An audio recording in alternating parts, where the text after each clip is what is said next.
Good afternoon. We're back again for our third game of the day. Third of four games today that we're watching. We were live at 12:30 for Derby County 0, Luton 1. Massive game down the bottom end of the Championship. Luton going level on points with Derby in the relegation battle. Luton are now out of they're in the relegation zone, but only by goal difference alone. So a big win for Luton. Then we were live for Coventry City against West Bromwich Albion. West Brom, I think that might be them done for the playoffs. Coventry finished 2-0 to Coventry. Early goal by Haji Wright getting down the left-hand side. Radoni with the goal. And then they added a second through Matt Grimes in the second half, just after half-time. West Brom had a player sent off as well. Styles on the left-hand side, the left-back, dragging back the Coventry player when he was clean through. It was a second booking. It was a clear red card. And Coventry City, now, you would imagine, fairly clear in the Championship playoff race. Middlesbrough got a late penalty. Middlesbrough's late penalty, Tommy Conway scoring to put them 2-1 up against bottom of the league, Plymouth. Plymouth was so close to getting something in that one. And that would have been a big point for them on the road. But Plymouth ultimately losing, Borough getting the 3 points. And in the last minute there, they've maybe just given themselves an outside chance of the playoffs. Looking at the table now, Borough have got 3 points to make up, with 9 points still to play for in these last 3 games. So I just wonder if the playoff chances are still on for Borough. But Cardiff have done themselves no small favour there. They've done a really big job there today, beating West Brom. Obviously Bristol City turning it around as well. They were losing at home to 10-man Sunderland at Ashton Gate. They end up turning it around and winning 2-1. Big result there for Bristol City too. So I think the playoffs now seem pretty set. And now we're focusing, in these last 2 games of the night, very much on the 2 automatic promotion places to the Premier League. Sheffield United have not been on a great run recently, and they are at home here at Bramall Lane, at home to Cardiff City. Cardiff are right down the bottom. Look, Cardiff are in amongst the playoff positions, the relegation positions themselves. I'm sure they wish they were back amongst the playoff positions, but they are back in amongst the playoff. I keep saying playoff. Cardiff are amongst the relegation places themselves. They're on 42 points in 23rd, just 2 points ahead of Plymouth, who are bottom, and they are now 1 point from safety behind Luton and Derby, and 3 points off Hull, who also lost today to the South Wales rivals Swansea City. So look, it's a big game for Cardiff as much as it's a big game for Sheffield United. If Sheffield United can win, they go to within 2 points of Leeds. Leeds, of course, playing in the 8 o'clock game, which we're covering as well. Oxford United against Leeds later today. So we'll be watching that one. That'll be our last game of the day on Good Friday. And both of those games, as I say, focusing very much on the top of the table. Leeds are second on 88 points, 3 points behind top of the table Burnley, who managed to get a win. They came from behind to win against Watford in the early game today, or in the 3 o'clock game, sorry. Watford having 2 men sent off in that one.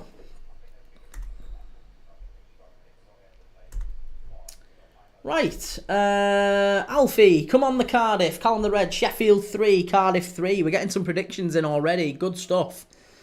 Corin, Cardiff 1, United 1. I'm hoping there's going to be goals in this one. It'd be good to get goals going in. Spurs 938. Yo, it's me again. Good to have you in, mate. Good to have you in. Hope you're doing well. Amir, who do you reckon's winning? In this one, my money's on Sheffield United. Although every time I have backed Sheffield United in recent weeks, they've let me down. So, I'm not confident. Sheffield United have lost their last 3 games for what it's worth. They got beat away to Plymouth. They got beat at home to Millwall. And they got beat away to Oxford United, who obviously play Leeds later on. So, Sheffield United have lost their last 3 games. They were in control. They were bang in control of those automatic playoff positions, and they were maybe even cruising towards winning the championship, but they've thrown it away in these last 3 games. Chris Wilder is absolutely raging. He's fuming. And it's just whether or not now Sheffield United can turn it round. Can Sheffield United get their form back on track? I think even if they don't, they're assured of a playoff position, of course. There's no doubt about that. But they'll be gutted if they don't make one of those automatic positions. Because they were right there. They were right there with Leeds and Burnley. And, it's been Sheffield United that's blinked. And now they're going to get embroiled in a whole playoff. They've got to play 3 games now, 3 extra games if they get in the playoffs, and it doesn't end up being. It's not going to be an easy game either. Sunderland, Bristol, Coventry, all would fancy the chances against this Sheffield United side. You'd have to say the way that Sheffield are playing, I think a lot of teams would fancy the chances. But certainly Coventry, Bristol, Sunderland, who've had a little bit more about them, haven't they, this season? It feels like, even though Sheffield United have done well in parts and they've picked up a lot of points, they just look so fragile these last few games. Caleb, 26 DCFC, I need Sheffield United to win today since we lost to Luton. Yeah, I was going to say, I think Derby are definitely praying for a Sheffield United win. They can't be doing with Cardiff winning. If Cardiff were to win, what would that look like at the bottom, actually? Does that mean that... Yeah, if Cardiff were to win, then Derby and Luton drop a place, don't they? If Cardiff were to get a win here, a shock win, wow, Derby drop into the relegation zone. That might be massive. Goodness me, that would be big. Yeah, that would be huge.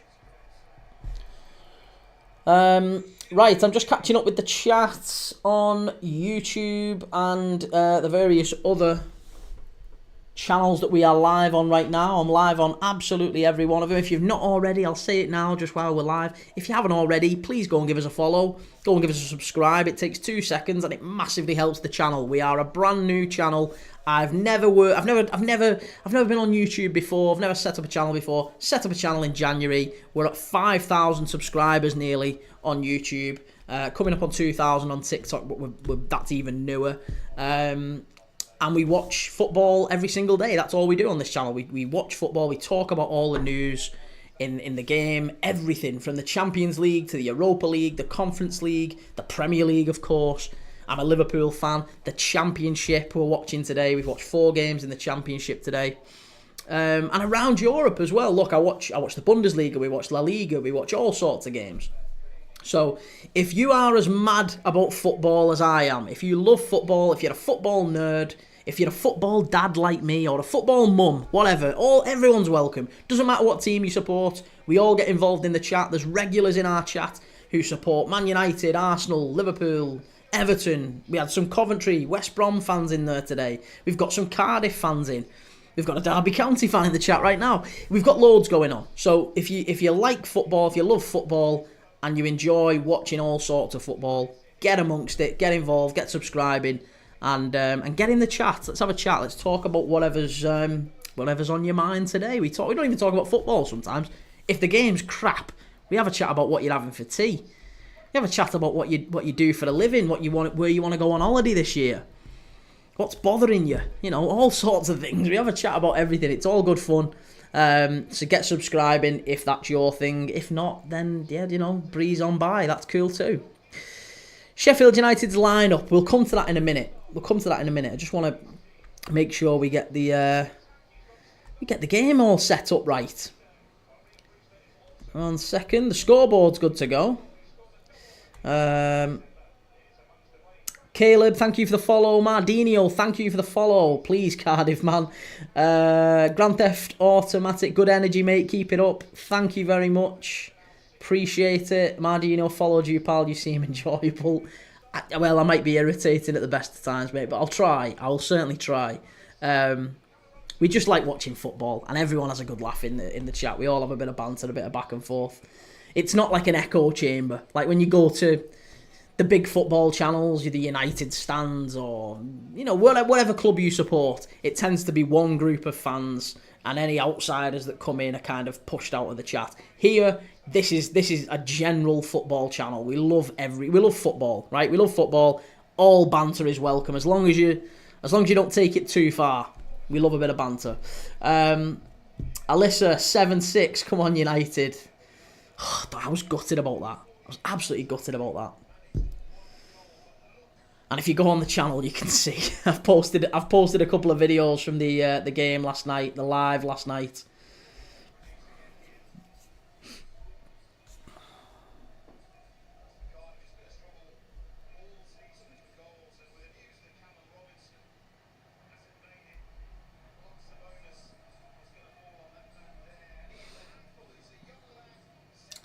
Right. 1 second.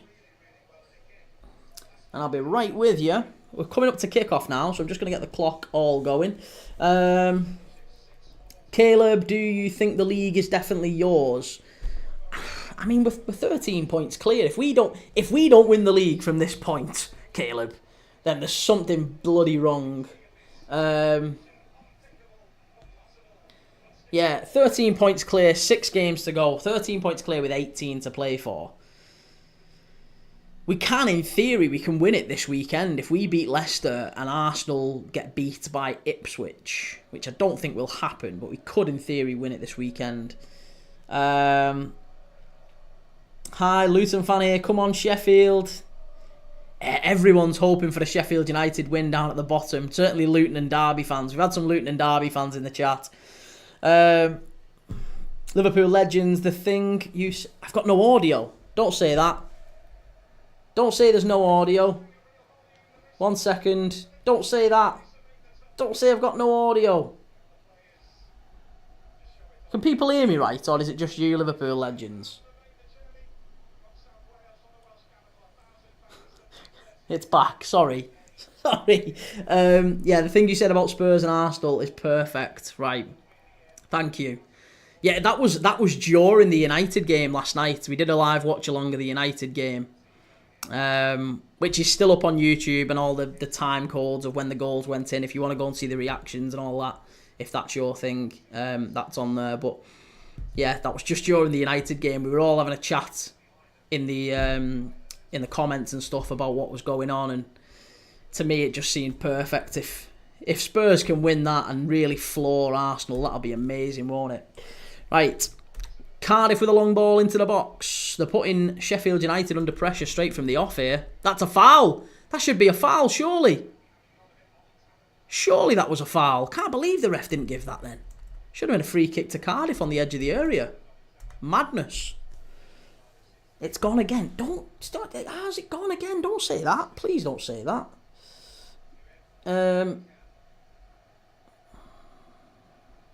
1 second, and I'll try and fix it. I'm hoping it's not gone.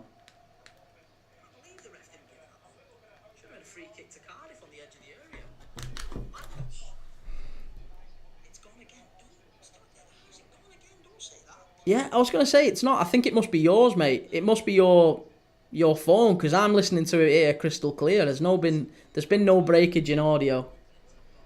It keeps going and coming back. I think that's just me stopping talking. That's the only thing I can assume. Because I'm listening to it back here and it's all fine. I don't know, mate. Maybe it's your phone.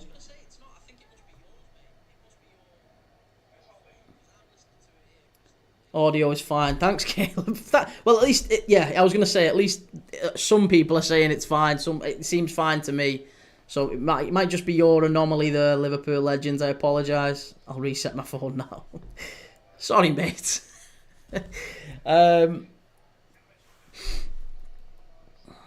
Right, so we're underway.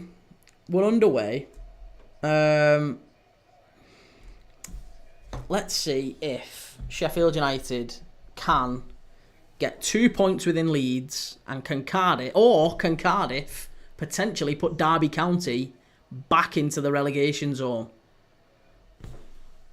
Let's just go through the lineups quickly. I've not even seen the lineups.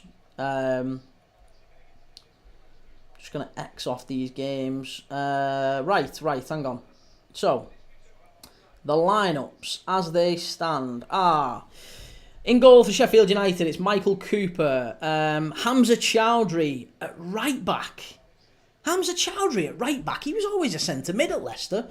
Hamza Chowdhury at right back, Anel Ahmedhodzic and Rob Holding, ex-Arsenal Rob Holding at centre back, with Harrison Burrows at left back. Into midfield, it's Sidi Peck alongside Vinicius Souza. Oh, Tyrese Campbell was getting through there. It's Vinicius Souza. Into midfield, it's Raksaki, Jesuran Raksaki, Gustavo Hamer, Ryan Brewster and Tyrese Campbell. So there's some real pace up there for Sheffield United. I'm looking forward to seeing Ryan Brewster. Again, as a Liverpool fan, I feel a little bit sad for how his career's gone. He was such a bright prospect, and it really has gone down the toilet for him. And I'm just always watching in the hope that maybe he can spark back into life again, because there was something so good about him. For Coventry, it's Ethan Horvath in goal, Callum O'Dowda at left back. Another ex-Arsenal centre-back, Callum Chambers at centre-back, alongside William Fish and Andy Rina-Mota. Sitting is Sivert Mansverk alongside Alex Robertson. Looking forward to seeing Alex Robertson today. He's a good player. On the wings, Yaku Mete and Ollie Tanner. And just off the striker, Yusuf Salek, is Will Alves. Will Alves, who's just come into the team. So yeah, it'll be interesting to see how Alves gets on in that number 10 position behind Salek. He started his Cardiff career quite well. 6 goals and assists in his 16 appearances for the club so far. Hi, honestly mate, I want Cardiff and Hull down. Bloody hell. I think Hull have got a chance of going. I really do. Hull, obviously they lose today against Swansea. Cardiff are in here now. Oh, that might be a corner. No. Cardiff are getting at Sheffield United already. There's a real start here from Cardiff. Mete, I think it was down the right hand side there. He was onside. Yeah, no problems there. Liverpool legends, we can win the league before the Spurs game because Arsenal have 2 games and we have 1 before then. Yeah, that's true. I was going to say, if we beat Leicester, then we need Arsenal to drop points in the Ipswich game and potentially... What's the game they've got after that? Who did he play after that? I can't see him dropping points against Ipswich. I know they've got nothing left to play for in the league. Let's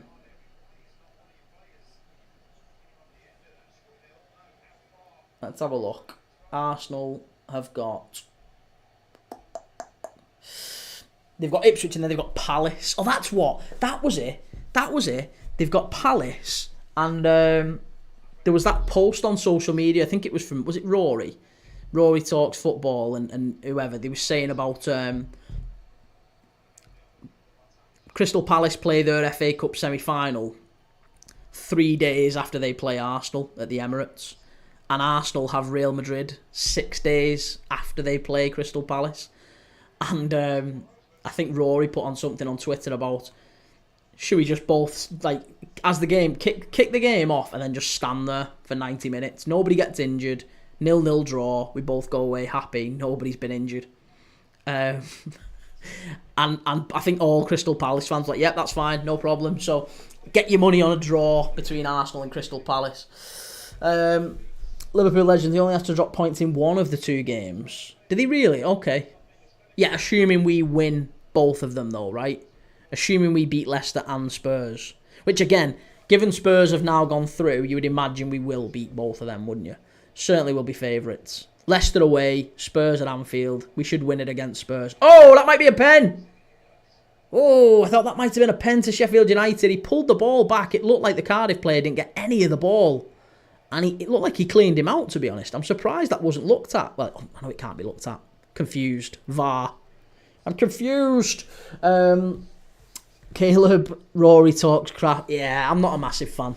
I'm not a massive fan of him. He is somewhat irritating, but I guess, you know, to each their own. I'm sure people think I'm a little bit irritating. Or a lot irritating. Jamie was on yesterday, mate. I bet on Leon to go through. I'm wounded. Oh, Jamie, I know. I'm wounded, but probably not as bad as you. You had a real chance for some cash there, didn't you? Wasn't what was it, 50 to 1 at half time or 20 to 1? You got really good odds, didn't you, as well? Josh, hi again. Good to see you, mate. Liverpool Legends, we win Leicester, and then if Arsenal lose Palace or Ipswich, then it's over. Right. Yeah, and I think they might draw in one of them at a push. But I think they'll beat Ipswich. Josh, United are forever the greatest. Mr. Bluebird followed the host. We've got a Cardiff fan. Good to have you. Thanks for the follow. How do you think Cardiff are going to get on today? And can they stay up, do we think? Do we think Cardiff are going to make it into the Championship next season? Or are they going down? Some massive results across the Championship and League One today. I can't believe that. Some of the results. Walsall dropping points against Harrogate in League Two. That was a big result. Huddersfield getting beat at home off Cambridge. Bloody hell. Even Wrexham dropping points at home to Bristol Rovers. Wickham winning at Bolton. I thought Borough dropping points at home to Plymouth would have been massive. But yeah, that last minute penalties just put the cat amongst the pigeons again for the playoffs. They could spring a shock if Coventry take their foot off it. Coventry needs 6 points out of their last 9 to be sure of the playoffs, assuming Borough win out. And I don't think Borough will win the last 3. 50 to 1 on them to win. I whacked a tenner on. Cash out was 4.50, and then United scored. Oh mate, you should have took that cash out, especially when it was 4-4 going into the penalties. I would have just absolutely took it. Even at 4-3, when it was 4-3, I'd have just gone no. There's always a chance. Even at 300 quid, that would have been a win. Take 200. 200 would have been a win. But hey, it's always easy in hindsight, isn't it? Everyone's got 20/20 hindsight.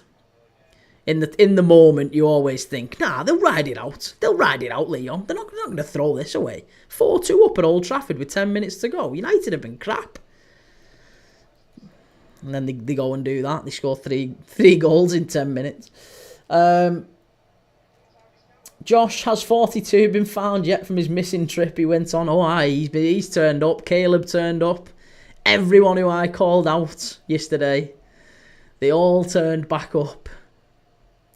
And they all give me some stick. So I've had nothing but abuse, to be fair. I've had nothing but abuse in the last 24 hours from the United fans that I've been calling out. And hey, whatever, that's the game, innit? That's what it's about. You take it and you give it. That's what it's about. Mr. Bluebird, depends on tonight. It's going to be hard to get the win. Sheffield are a top club. Yeah, they're playing well, but I'll be honest, first 10 minutes, I think Cardiff are doing okay. They're knocking it around all right, getting it into some good areas, into areas that Sheffield United don't want them to be in. So, Mete, that's easy for the goalkeeper. Josh, better comebacks than Real Madrid. Well, I mean, Real Madrid don't tend to do comebacks, do they? I mean, they had that one against City a few years ago, but surely the comeback kings are Liverpool. Liverpool are the comeback kings. We've got the most goals in stoppage time in Premier League history. Lou Maguire won me bank, bro. Did he really? What did you get? What did you back? Surely you didn't back Harry Maguire to score the winner. There is someone, funnily enough, there is someone I know who backed Manchester United to qualify when it went to 4-2. There is someone who they only put a $5 on it, but they got, what was the odds they got? I think it was, with 10 minutes left, Leon went 4-2 up, and I think they got odds of about, I think it was about 150 to 1, and they put a $5 on it. Won 750 quid. They did well out of it, like. It was somewhat stupid like that. I don't know. I can't tell you exactly what the odds were, but they put a $5 on. As Leon got the penalty, they're a big United fan, and it was just like, I know we're going to turn this round, and I don't know. I think he just thought I'll throw a $5 on it, but shit bags. Lou, goal and a card in extra time, lad. Nice. A goal and a card in extra time. Honestly, You've got the almanac, you, off Back to the Future. You've got that almanac, I'm sure you have, Lou. You seem to do it every week. Absolutely smashing the bookies at the minute. Well done. Josh, I had Maguire to score. There's quite a few who came in the chat and said, Harry Maguire's going to nick it for us. Harry Maguire's going to score in added time. It's just one of them things, isn't it? There's loads of parallels between Harry Maguire scoring and Dejan Lovren scoring for us in Klopp's first season. That's what I keep thinking back to when it happened. Josh, 166-1 was the odds for United to win, and I put a fiver on it. Nice. Corin, nowhere, obviously, comeback kings. Spursy. Corin, I've put a very risky bet on Cardiff, win or draw. Put a fiver on it. Nice.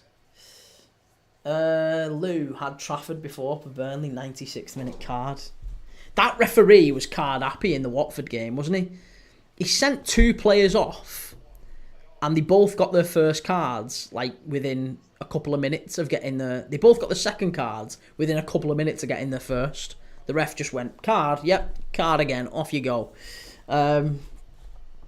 Josh, I stayed here and still said United win. You did, Josh. I've got to give you credit. You did. To your own credit, you stuck around, you took the abuse, and you were there for the glory at the end.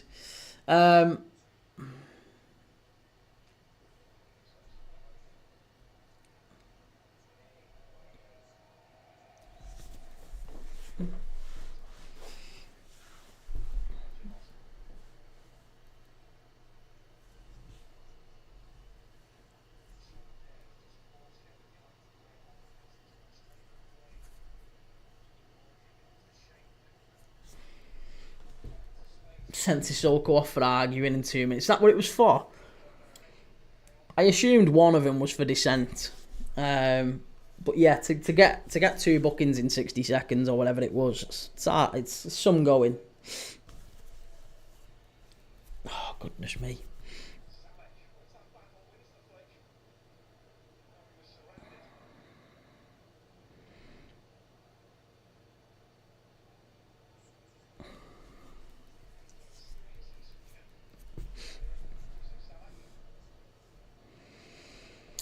Calm the Red, another football day Monday. There's not another football day Monday. It's not. Is it Bank Holiday Monday? As far as I'm aware, there's only the late game on Monday. Oh no, there isn't. It's Championship again, isn't it? Oh yeah. Yeah. That's a good shout. We'll do that again then on Monday. We'll do 3 games on Monday. So Monday, what game should we do on the 3 o'clock? West Brom Derby, nah. Sunderland Blackburn, nah. Sheffield Wednesday in Middlesbrough, maybe. QPR Swansea, no. Portsmouth Watford, no. Plymouth Coventry, maybe. Millwall Norwich, no. Luton Bristol, maybe. That might not be a bad one. Leeds and Stoke, no. Hull Preston, no. Cardiff Oxford, no. Right, so I think we do Plymouth and Coventry in the 3 o'clock next Saturday. And then we go to the 5:30, which will be Burnley against Sheffield United. That might decide the automatic. If Sheffield United get a win here, or maybe they don't. If they don't get a win here and then Burnley were to beat them next week, Sheffield United are done and dusted, aren't they?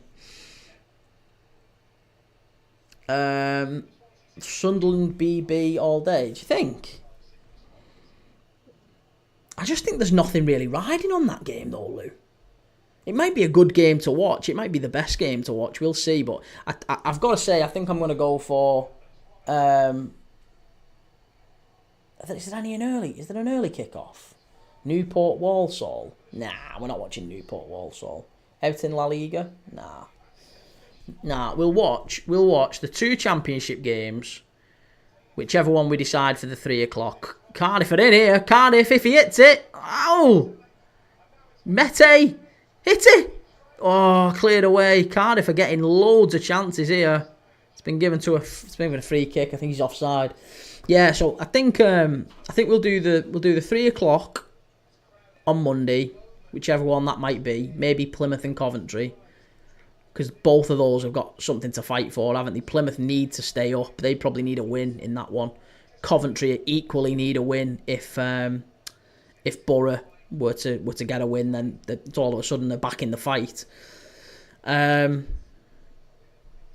then the 5:30 Burnley Sheffield United, and then the 8 o'clock is Tottenham against Nottingham Forest in the Prem.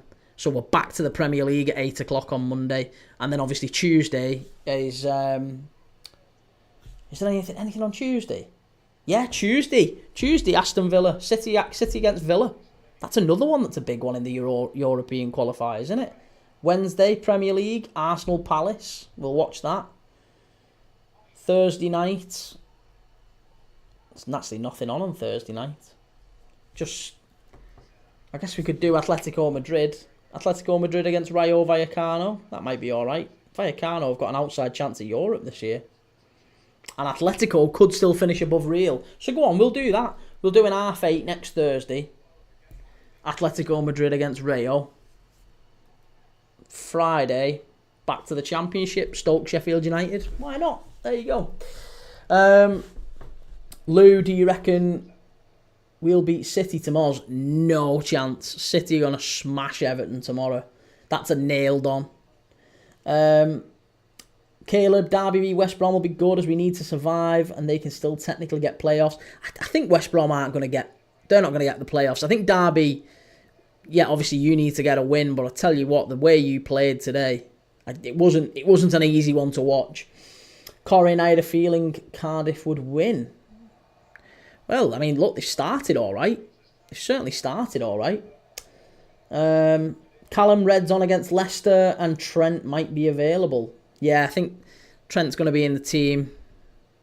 It'll be interesting to see what reception he gets. Very interesting. Cardiff up the Bluebirds is right. Corin, what's Wednesday? Wednesday night is Arsenal against Palace.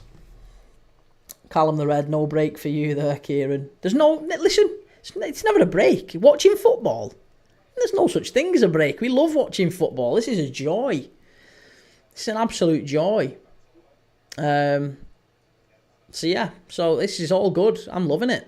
Play as much. To be honest, look, once we get all this big glut of football over with, season's over. There's only another month or so of this left, and then it's season done with, innit?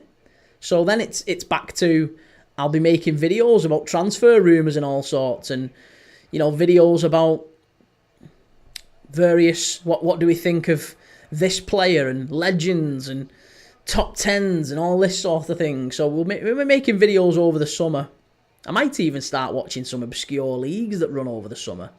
The Norwegian league runs over the summer. Might do some lives of Bodo Glimt. Bodo Glimt and Rosenborg and Valerenga, Lillestrøm. We'll do some lives of the Norwegian league. Josh, Sheffield are near the top. Champions League. Anthony will win Ballon d'Or, trust me. Calm the Red, get some MLS on. Yeah, this is it. Between sort of end of May, June, July. I mean, I can't be arsed with pre-season games, so we'll just see what's on.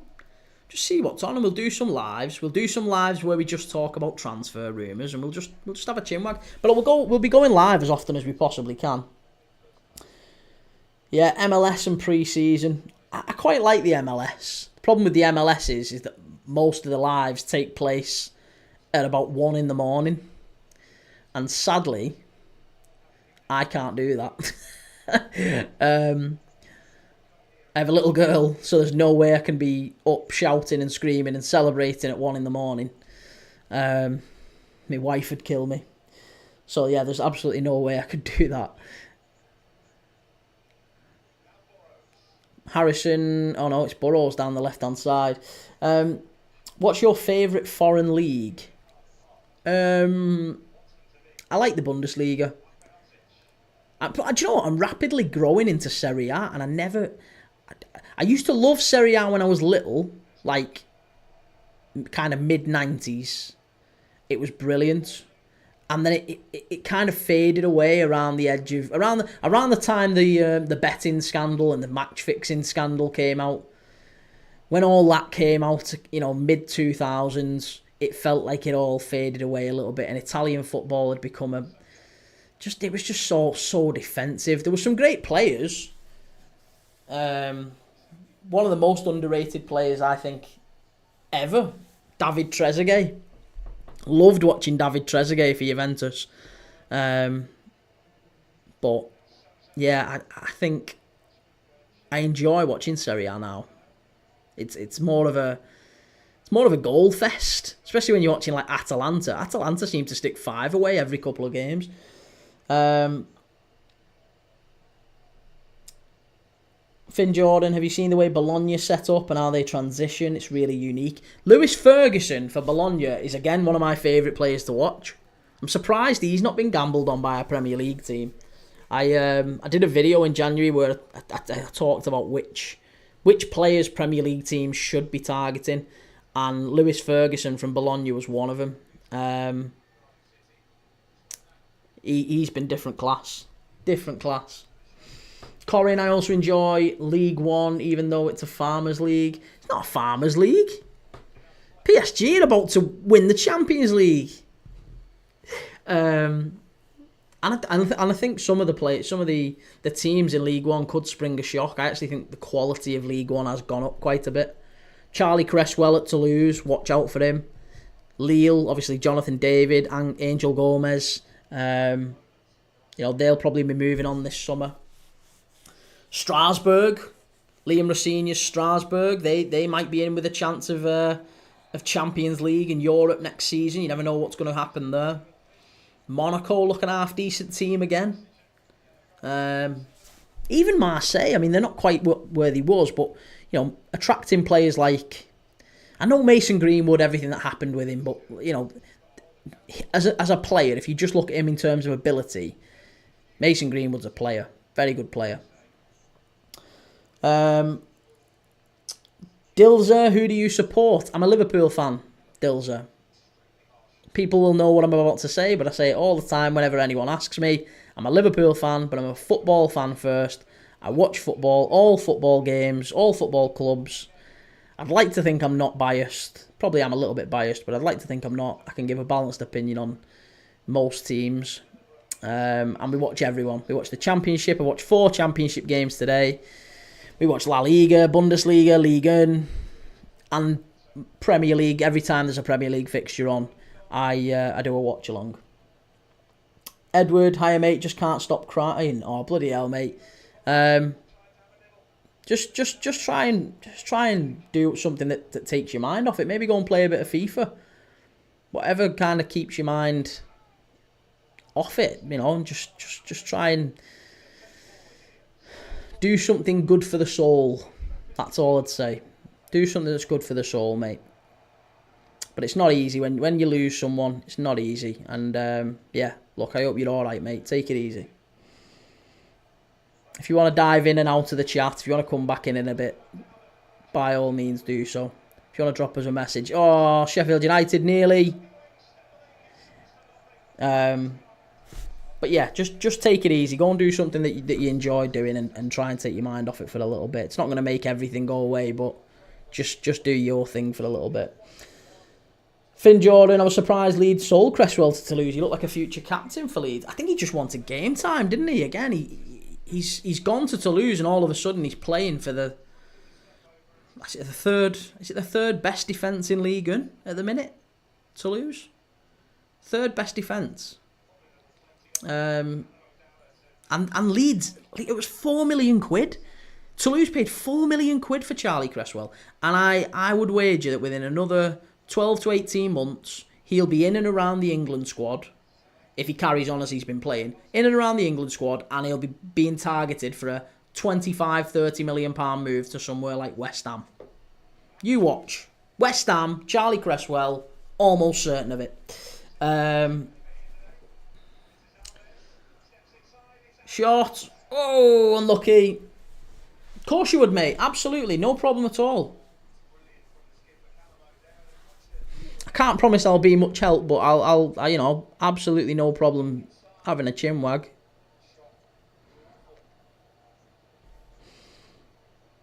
Callum, when are you doing a door giveaway? A door giveaway? Door giveaway? What are you on about, a door giveaway? Do you mean a shirt giveaway? Or do you actually mean a door giveaway? Have I promised I'm going to give away a door? Finn, what do you think about Liam Rosenior maybe getting the Southampton gig, or maybe Will Still? It's a good question, mate. Good question, Finn. I honestly don't know. I guess. One sec. Yeah, I honestly think that Will Still, he's kind of fallen off a little bit, hasn't he? What's going on here?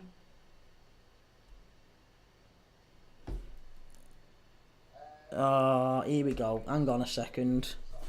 Sorry, I've transferred somehow. I have no idea how I've done it, but I've transferred to my phone.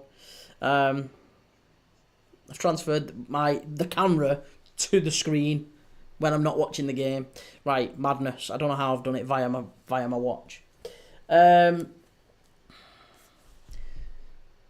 Yeah, Liam Rosenior I think would be a great addition to the Premier League. I think he's a very, very astute manager, but he's not going to go to the Premier League when he's got Strasbourg potentially in the Champions League. I think he would be waiting for a bigger job.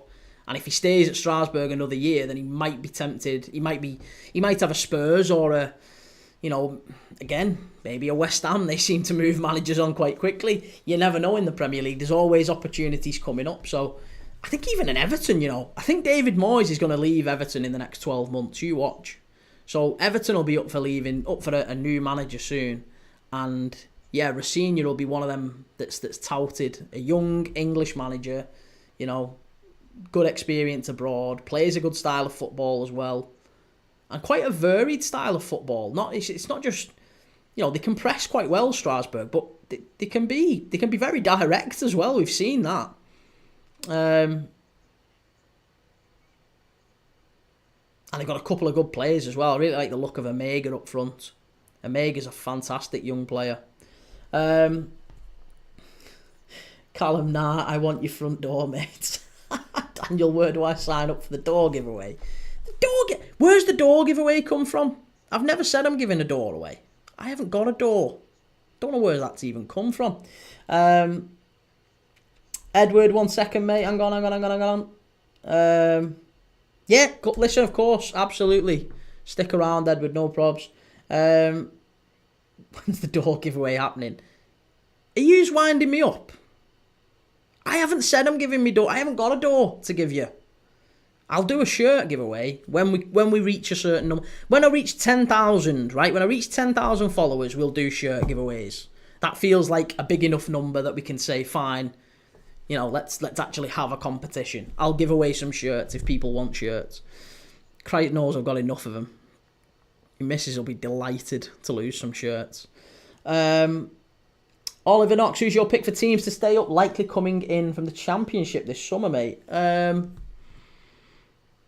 think if Leeds and Burnley come up, I think Burnley are well placed to stay up. Maybe better, more so than Leeds. I think Leeds will need to change the manager in order to stay up. And I think that might happen midway through the season. I would expect Danny Farker to leave at some point. He's done well enough to take him this far, and he probably will take him up automatically, whether that's as champions or not.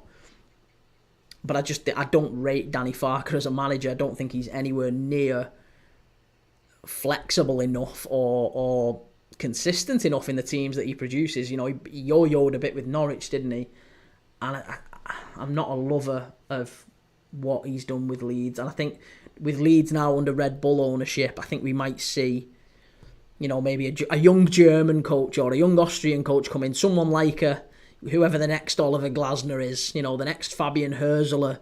That sort of a manager. Maybe a Will Still. You never know. Maybe Will Still comes in. Someone a bit more data-driven.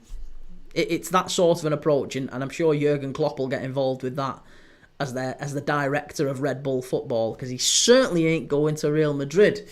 Callum, taking donkey now, Kieran, where's your door? Shut up, Callum. You're not getting a fucking door. Finn, probably the West Ham job. There's already dissatisfaction with Potter. Do you know what? I feel sorry for Graham Potter because, again, I just think he needs a little bit of time, doesn't he, at West Ham? He's come into a team that's a wonderful bit of play by Sheffield United. Chance, it's there, it's 1-0. Is it going to stand? Is it going to stand? It is going to stand. It's Gustavo Hamer. It was a deflection. It was a slightly lucky break in play. It was a good bit of football by Sheffield United, but that's the deadlock broken. It's a shot from the edge of the area. It hits a Cardiff defender, bounces into the turf and skews up, and Gustavo Hamer's running in. The keeper comes rushing out. It's about the edge of the 6-yard box, and Gustavo Hamer just gets the ball first. A little touch, and it trickles into the net. It's 1-0, 33 minutes in. Let's just have a look. It's a wonderful bit of play by... He's onside. It was Gustavo Hamer. I think the shot was from... Was it from Brewster? I think the shot was originally from Brewster, and it's a nutmeg on Horvath from Gustavo Hamer. It's a great finish, actually. Running away from goal with his weaker... It's not with his weaker foot, but it's certainly running away from goal. It's a great finish. Gustavo Hamer put Sheffield United 1-0 up. Right, let me catch up. Probably the West Ham job was already dissatisfaction with Potter. Yeah, he came into the West Ham job. West Ham had the worst or the third worst defence in the Premier League, I think. They were conceding on average about 3.5, 4 goals a game in the 6 or 7 games before he came in. Lopetegui he'd lost all shape in that West Ham team. And since he's come in, it feels like they're a lot more resilient at the back, a lot harder to score against. And they are creating a few more chances going forward. It feels like they've become a better side to watch, albeit it's not been a good season for West Ham. The problem for West Ham now is when they get to the summer, there'll be offers for Kudus, almost certainly. There might even be offers for Bowen. I doubt it. I don't think Bowen will leave, but Kudus almost certainly. I'd love Kudus at Liverpool. Great player. And then it's maybe 2 steps back. They're going to have to go forward again by dipping back into the transfer market. It's whether or not they're going to be able to do it. Finn Jordan, give us the hinge then. Corin, has the game been a bit dead? I know, I wouldn't say it's been a bit dead. It's kind of been a bit like the Coventry game was earlier. It was a lot of Cardiff, actually, in the first 20 minutes or so. I thought Cardiff played quite well. They'd started the game well. And then Sheffield United, it was just one little bing, bang, bang, couple of little moves in midfield, couple of quick passes. They sped the play up, got round the edge of the area, couple of nice one-touch passes, and it was a shot from the edge of the box by Ryan Brewster. Bit of a lucky deflection, you could say, and Gustavo Hamer runs in and scores. So it's maybe just a moment in the game that's got Sheffield United in front, and Cardiff now, they're going to have to build again. And this is the position you don't want to be in as a Cardiff player, isn't it? As if you're the Cardiff manager, you're looking at it and going, goodness me, now we've got to push forward and really try and get back in the game, and that's going to leave space. It's going to leave space at the back for the likes of Tyrese Campbell and Gustavo Hamer and Ryan Brewster to fly forward. Corey Freeman, who do you support? I am a Liverpool fan. 1 second, hang on a minute. I'm still catching up. Finn Jordan, with Parker's style of play at Burnley will be an issue in the Premier. Do you think? I think Scott Parker's style of play actually might suit him. I know it didn't at Bournemouth, but I think they're a little bit more pragmatic. He seems to have learned his lesson a bit at Burnley. They seem a lot more defensively sound than Bournemouth did when they were under him. 42, what's your opinions on Maresco and the Chelsea situation? I think he leaves. I think Chelsea miss out on the Champions League, and I think Maresca leaves. That's what I believe will happen with Maresca. Corin, isn't RB Leipzig under Red Bull control? It is, yeah. Corey Freeman, who do you support? I do not support Manchester United. Oh my God, Gustavo Hamer's just hit the post from a free kick. Very nearly 2-0 Sheffield United. Yeah, I do not support Manchester United. I do not. I support Liverpool, Corey. I support Liverpool. I watch all football games from all clubs, all leagues. I just love football. I'm a mad footy nerd, football dad, whatever. So yeah. Colin Wilson, you should have seen his reaction. He was screaming, "Shh, behave! Don't be Ali. Don't be playing games." Unknown FRX. I don't think FSG will buy a striker. They have to. We're gonna sell two. Ryan Lawrence. Oh, it's my mate Cherky friends. Listen, Cherky's coming to Liverpool next season. He's going to score against United at Old Trafford again. We're going to beat you at Old Trafford again. It's getting boring now. Ryan Cherky with the winner at Old Trafford. It's going to happen. I'm telling you. Finn Jordan, Hadji Wright would be going to the Prem if Coventry don't go up. Yeah, I think that's fair to say. 42 for who? Sorry, you've said for who, and I'm sure you've said it to something I've said in reaction to something I've said.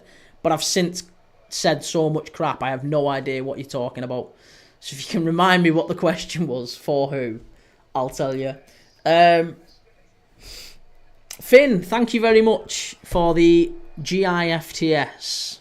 I appreciate them. I always spell that word because when I say the word, I get warnings from TikTok for some unknown reason for asking for GIFTS, even though I never ever have. But I appreciate them all the same. Thank you very much. You're an absolute diamond. Corin, I thought you supported Man United. No, you didn't.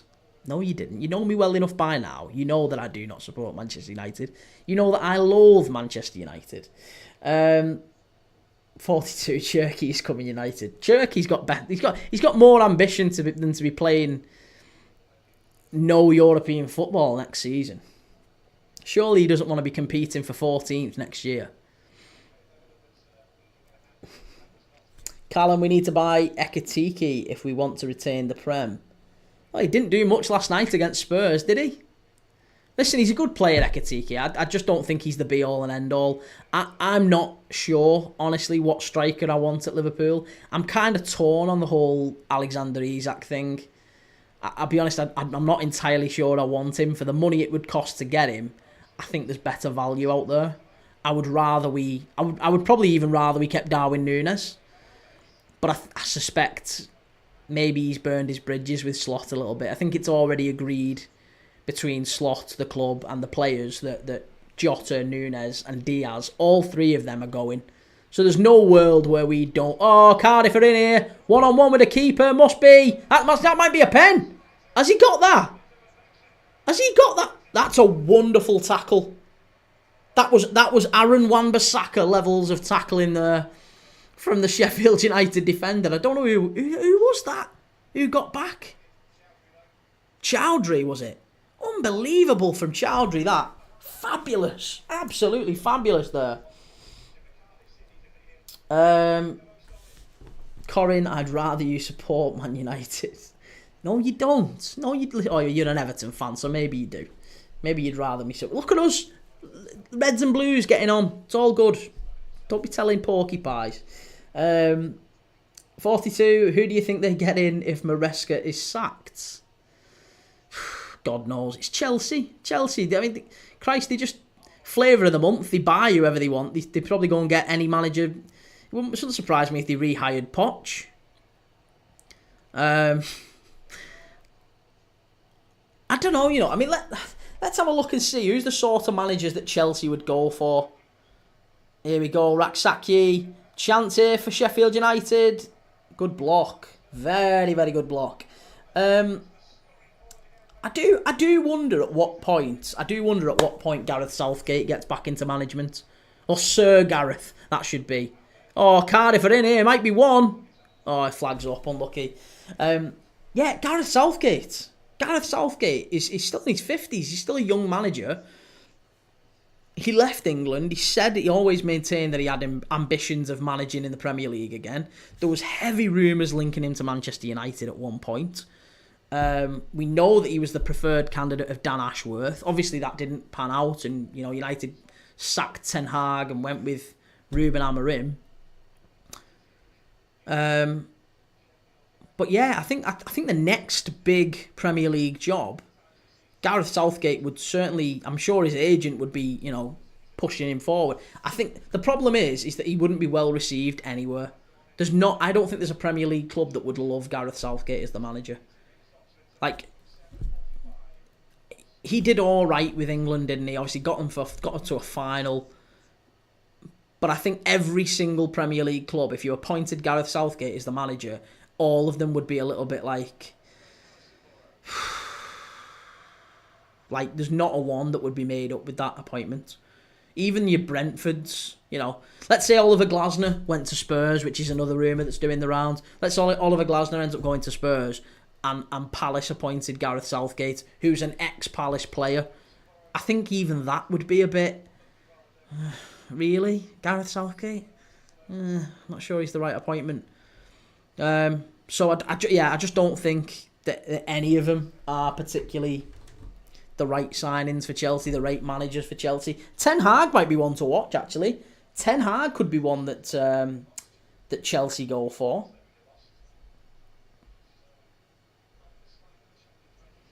I mean, even Thiago Motta. Thiago Motta left Juventus. Thiago Motta's still around. He's only a young lad. Did incredibly well with Bologna, of course. I wonder if Thiago Motta's could be tempted by a move to the Prem. You've still got the likes of Allegri, obviously still very well thought of at Juve. That's probably it, really, isn't it? Probably it. There's been rumours linking Hjulmand, Kasper Hjulmand, ex-Denmark coach. Rumours linking him to Premier League clubs, but I don't think he'd be going to Chelsea. But yeah, I think Ten Hag could be tempted. I think Thiago Motta that's a Chelsea appointment, isn't it? That's a Chelsea appointment. Thiago Motta. In fact, that's who it would be.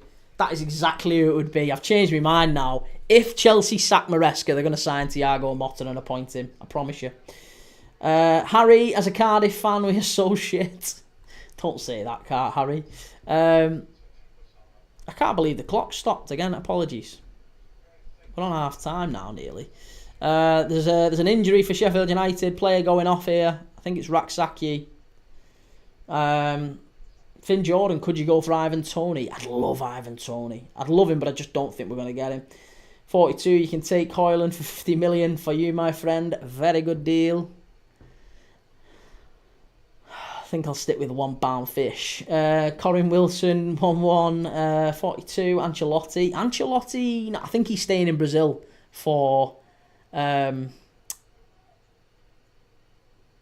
tax reasons. Ball into the box, cleared away by Cardiff. 2 minutes of added time. We're into 60 seconds left. Otto Talks AI, big up Hamza Chowdhury. Nice. Josh, reckon Ancelotti. 60 seconds to go before half time.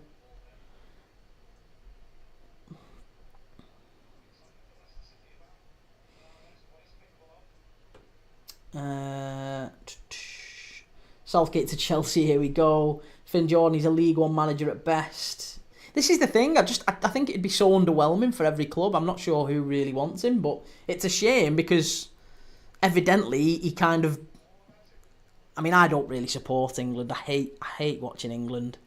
I am very much in that same mould as other Liverpool fans in that I don't care about England. I can't care about England.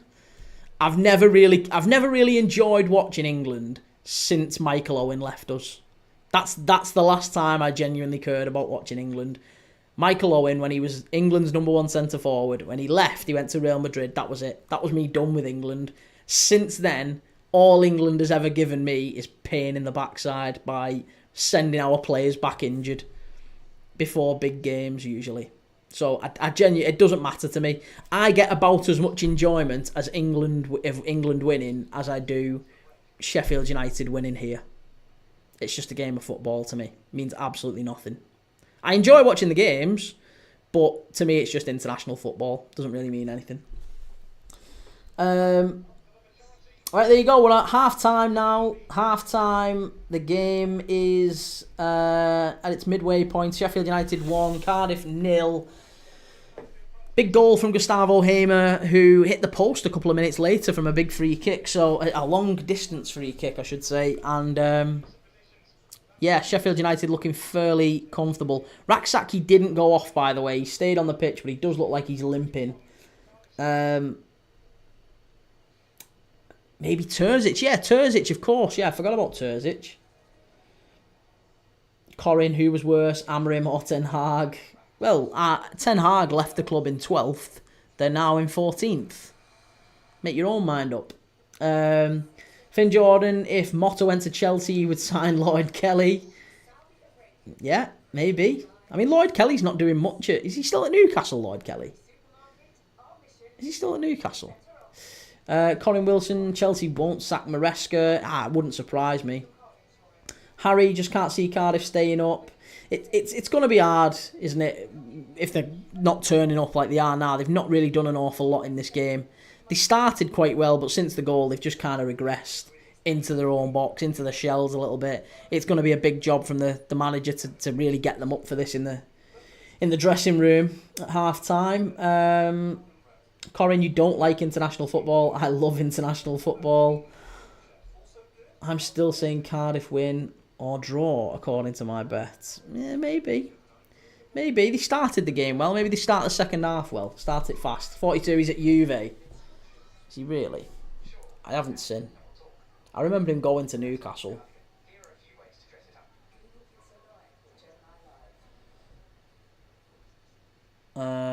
Yeah, on loan from Newcastle. It's a mad signing, that, innit? Mad signing. Ten Hag did get them 2 trophies. Right, Corin, what is that? Can you tell me what that is? Because I don't know what it is. What's la la la lava and chicken? I don't know what that means. Have I missed something? People keep saying it. Steve Lava Chicken. What's Steve Lava Chicken? I'm Googling it. Steve Lava Chicken. Jack Black. Steve Lava Chicken. Oh, it's from Minecraft. No wonder I don't know what it is. Hang on a minute. Are you saying I look like Jack Black? I mean, I'm not taking particular offence to that because I absolutely love Tenacious D. Let me just get back to the chat. Nancy, thank you for the follow. I appreciate it. Thanks for subscribing.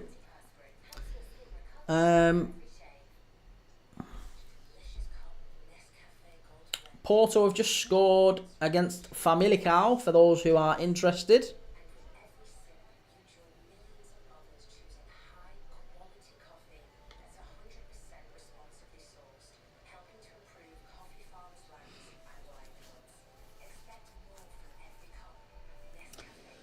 Okay, so 1-0 Sheffield United. Leeds United with a trip to Oxford later tonight.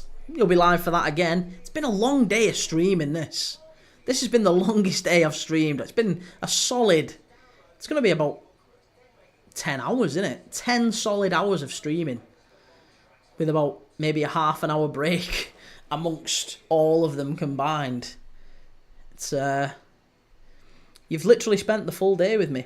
Corin, it's only because of my son. Listen, I wouldn't blame you even if you just loved watching Minecraft. To each their own, whatever works for you, baby. Josh, you had over 1k people last night. I know. Yeah, it was quite busy, wasn't it? We had 1,200 people, well, nearly 1,500 people in here last night. And that was just on TikTok. That wasn't on YouTube. On YouTube, we had another 1,000 there or thereabouts as well. Across YouTube, Twitch and Insta and all the other places. I think there was another few hundred on X as well watching. So, yeah, it's getting it's getting busier. It wasn't that long ago that these streams were only getting 2 or 3. So, I don't know. Maybe the algorithm's picking us up. And we're getting slightly busier. Who knows? Corin went to see the film ruined by loud kids clapping and shouting through the movie. I mean, it's a Minecraft film. Yeah, you've got to be expecting that sort of nonsense, that sort of carry on. Josh, 100% Leeds win. Well, we all thought, didn't we, that this would be a Sheffield United win and then a Leeds win later tonight, and maybe that's the case. We've had some big surprising games over the last few days. Obviously, the United one last night was mad. The Arsenal one at the Bernabeu was mad. The Villa one against PSG was equally mad.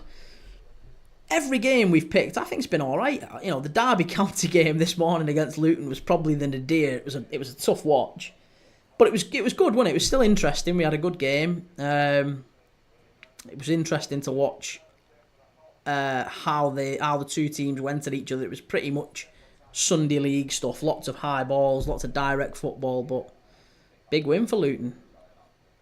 And either way, it's all football. Corin, I don't like Leeds. Dirty, dirty Leeds. That's what they call them, innit? Dirty, dirty Leeds. Corin, everyone was here when Maguire scored. Honestly, the viewers doubled when Maguire scored. It felt like everyone in the chat, every United fan in the chat, I don't know how many there was, but it felt like it went from like 700 people in the chat to, as soon as Maguire scored the winner, every one of them went and told at least one of their mates and said, you need to come and watch this absolute moron Liverpool fan who's been laughing at us all night. Come and have a watch. Come and have a listen to this guy because he's going to lose his head now. And it literally jumped from about 600 to about 1,500 within seconds of Maguire scoring. And I was just like, oh no. Worst thing ever. Just make Man U score more last minute. I was going to say, yeah, if United all of a sudden get good, the channel will explode, I would imagine. Caleb, we were really poor, absolutely poor. Derby were poor. They were poor, but I think the style of play was... I don't know if it was maybe something that Luton had kind of driven as well, because Luton maybe forced you to play that way. Maybe you could argue that, but it was disappointing that we didn't see Mendes-Lang getting down the left more. We didn't see Derby make the pitch as wide as we know Pride Park can be. I didn't ever really see you get into the byline and putting crosses in.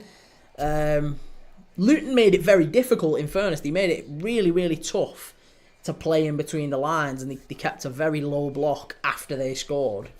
But I can't remember a really clear chance for Derby in the game. That'll be the most disappointing thing, that you've played a team beneath you and there's not really been a clear chance to equalise at any point. Mendes-Lang ended up with a fractured eye socket. Did he really? Rough. Ben, how are we, Key? Doing good, mate. How's you? How's the dog? How's the puppy? We're on our third stream of the day, Ben. Third game of the day. We're halfway through game 3, and we have got one more game to do after this one.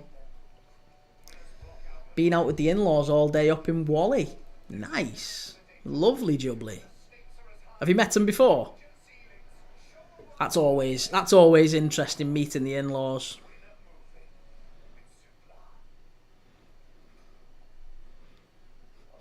It's always mad. My in-laws I met before I was even official with... In fact, I met my in-laws before I think I'd even kissed the wife. I didn't even know she was interested in me. It was mad. But I met him like first night. Corin, are you listening to Lean On Me? I think it's on the telly. I think it came on the telly. It was on one of the adverts. Ben, he's good, mate. He's had a big walk today. He's loving life. Nice. Yeah, you've got to give him loads of exercise, Cocker Spaniels, haven't you? Yes, mate. Met them years ago. Remember you coming to Pleasure Beach with us all? Yeah, that was before we were Facebook official as well. She said, "Do you fancy coming Blackpool Pleasure Beach?" I was like, "Yeah, who's going?" Just a few people, just a few. Her entire family at Blackpool Pleasure Beach. Me and her aren't even dating really. End up meeting the entire. And do you know what the worst bit of that was, Ben? The worst bit of all that was, I'm not really now, but I was terrified of roller coasters. I was absolutely mortified of roller coasters. Didn't do them at all. Never really interested in going on them. And if you go to a theme park with your missus or your potential missus, the girl you're trying to impress, and she says to you, "You coming on the big one then? Are you coming on, the big one at Blackpool?"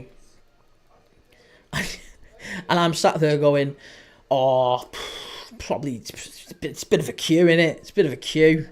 Looks like it's a bit busy. Probably should we just skip it? Should we just go on the go-karts or something? Just go on. I mean, I'll hold your bags if you want. I don't really mind. I'm not that bothered. I've been on it loads. I'd never been on it." And she dragged me on that big one, and I had to act like I was totally fine. It was a nightmare. It was an absolute nightmare. I was trying to stay cool and calm on what was effectively a date, meeting her entire family, while going on the big one at Blackpool Pleasure Beach. Unbelievable. Hey, I mean, 11 years later, she's still with me and we're married with a kid, so can't have been that bad. But I remember getting on the ride and the barrier coming down, I was like hyperventilating. Oh, goodness me. Took me about 6 months to meet the in-laws. Roller coasters are horrible, far the worst thing.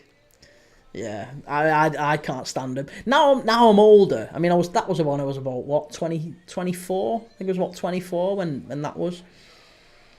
Now I'm in my mid-30s. It's a bit like, I just see it as like an unnecessary risk. I always think about, what was that ride at Alton Towers, Smiler, where them people, it like crashed and they lost their legs and all sorts. It was horrible. I just think of it like, now imagine something like that happening because you paid for going on a ride. It's just not worth it. It just feels like an unnecessary risk. If there's a malfunction, you're done. Like, it just, so I just value life far more, I think, now. Is Watford's game against Burnley. Burnley's winner, I think. Hung up to the back stick. Oh, that was scrappy. Josh Brownhill as well. Someone in the chat before saying Josh Brownhill was one they wanted. And Leeds have just arrived at Oxford. Cameron Brannigan there, ex-Liverpool. Walters are free, love the big ones, queue is huge. Walters are free. That's it. I just kept saying to her, should we go on this one? Let's go on this one, Bill. Don't bother about the big one. It's rubbish, that one. My husband scared of roller coasters. He vomited on Oblivion at Alton Towers. Oh, yeah, I've never done that. The mad thing is, the really mad thing is, after she dragged me on the big one at Blackpool Pleasure Beach, I kind of got the bug for roller coasters. And for a while, we even talked about travelling Europe and doing like all the theme parks across Europe, because we went everywhere. We went to Alton Towers. We went a couple of times Alton Towers. We went to... where else did we go now? I can't remember. But we went everywhere we went. We always looked to theme parks. If we went away on holiday or whatever, where's the nearest theme park? Where can we go where it's got roller coasters? Then we went to... we was going to go to Denmark. I think there's a theme park in Denmark, or it might be in Sweden. I can't remember. And it's like the biggest wood roller coaster in Europe, outside of North America, basically. And we thought, yeah, we've got to go and do that. So we was talking about booking holidays to Scandinavia to try and go do these roller coasters. Ben, yeah, I always think I'm going to be the one to lose a leg on a roller coaster. Scared death me. Yeah, I'm a little coward. I am. Ben Twist, I used to work with Josh Brownhill's cousin. He's from Warrington. Is he really? Oh, there you go. Ilan Melier just turning up there for Leeds at Oxford as well. I assume he'll be starting. Right, let's get back to football. We've talked enough about me and my fear of roller coasters, I'm sure. Let's switch back to football. Sheffield United in that first half. Just have a quick look at the stats. 67% possession for Sheffield United to 33% for Cardiff. There was only one shot on target in that entire game so far. One shot on target at half-time, in the first half, and it was the goal. Alves and Tanner off for Cardiff. Willock and Ashford on. No changes for Sheffield United. It is as is. But 2 changes for Cardiff to try and get things going again. Corey and I'm predicting a howler from Meslier. That's it. You can't predict. You can't predict what's going to happen when he's in goal. He's a little bit like the Onana of the Championship, isn't he? Ilhan Meslier. Ben, I have a sneaky suspicion Oxford do Leeds. Tough place to go, Oxford. They've got some big results at home recently. So, yeah, it wouldn't be a surprise. I mean, it would be a surprise, but it wouldn't be out of the question.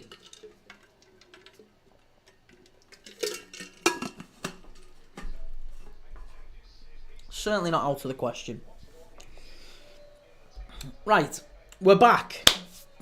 You fill up my senses. Right, start. We're off.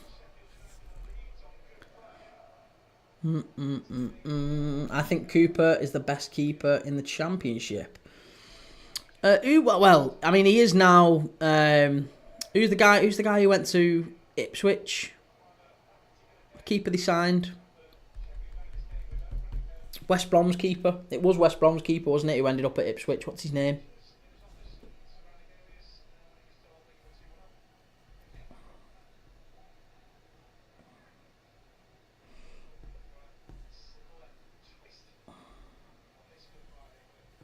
And Cooper has been a good signing, don't get me wrong. It was Plymouth, wasn't it, they signed him from? But yeah, Palmer, that was it. I nearly said Pritchard for some reason. Palmer was a very good keeper at West Brom. And I actually think he's done alright since he's gone in at Ipswich. Bar that mistake against Wolves the other week when he let it roll under his foot. But other than that, he's been quite a good keeper.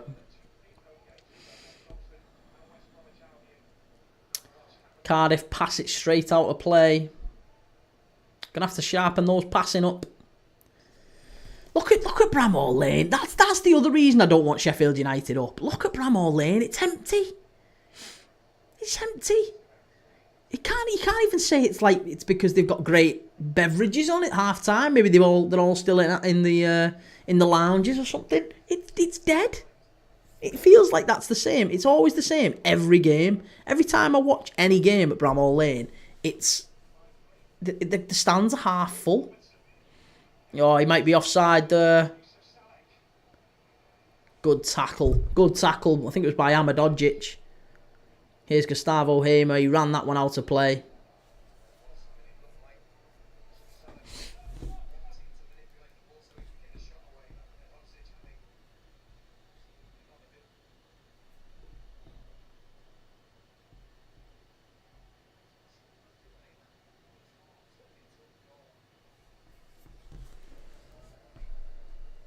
Okay, long ball forward by the Cardiff City goalkeeper.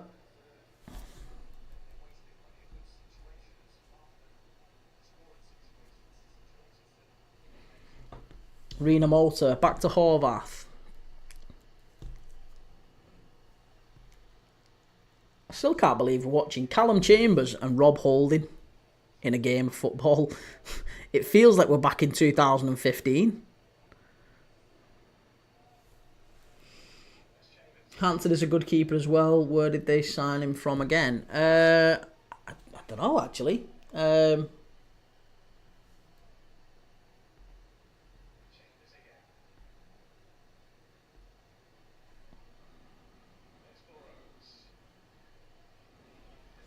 think didn't he come up from the lower leagues? I think I say the lower leagues. I'm sure he came up from... Wasn't like the conference or anything. I'm sure it might have been League 1 or League 2. Yeah, he's not bad. Let me have a look.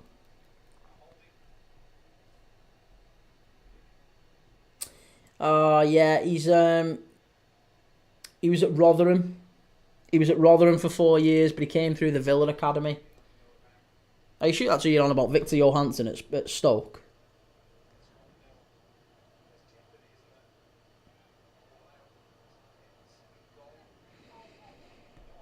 Thought he came from a foreign league. No, he's Swedish. I think if we're talking about the same guy, the Stoke keeper. Yeah, he's a Swedish goalkeeper. He came through the Rotherham, played for Rotherham, came through the Villa Academy.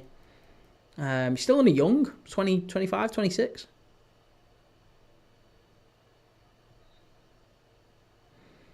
We can't have Chris Wilder back in the Premier League. Surely not. Be an absolute abomination if Chris Wilder's back in the Premier League next season. There's something really irritating about Chris Wilder as well.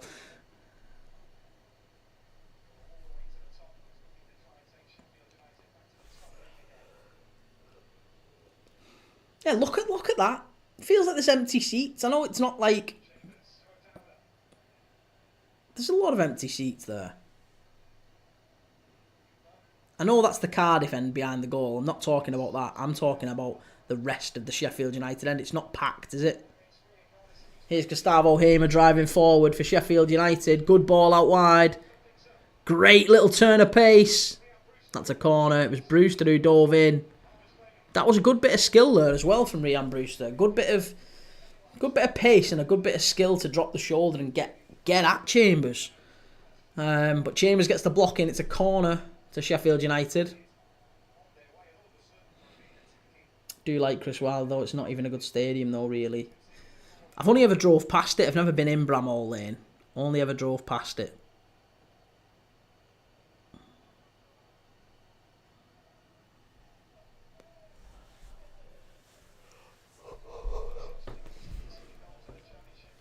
But to me, it just always seems half empty. Right, corner ball in. Big Amadodzic in there for Sheffield United and Vinicius as well. And Rob Holding. Couple of them there who all big lads. Raksaki with the ball in. Cleared away by Cardiff. Comes out to Hamer. Oh, Robertson gets it away. I went in last season. Did you really? Eddie, who do you support? I'm a Liverpool fan, mate.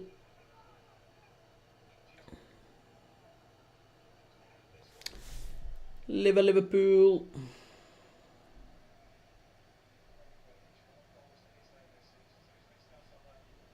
Big up Hamza Chowdhury. I can't believe that.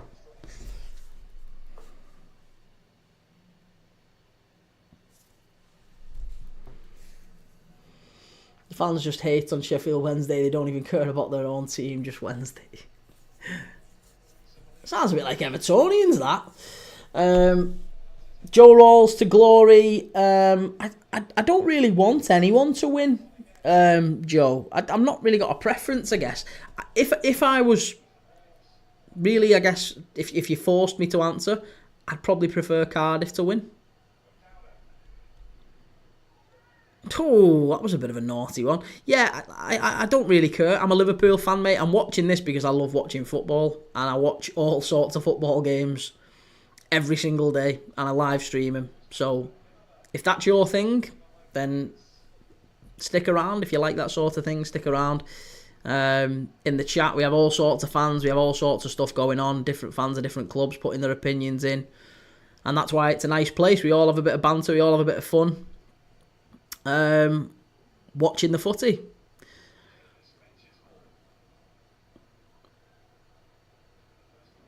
Yeah, I don't want Sheffield United to come up. I don't want Sheffield United in the Prem. So I would rather Cardiff. If anyone had to win, I'd rather Cardiff got something out of this. Corin, unfortunately, he's a red. Michael Luton actually have a chance of staying up if Sheffield win. I mean,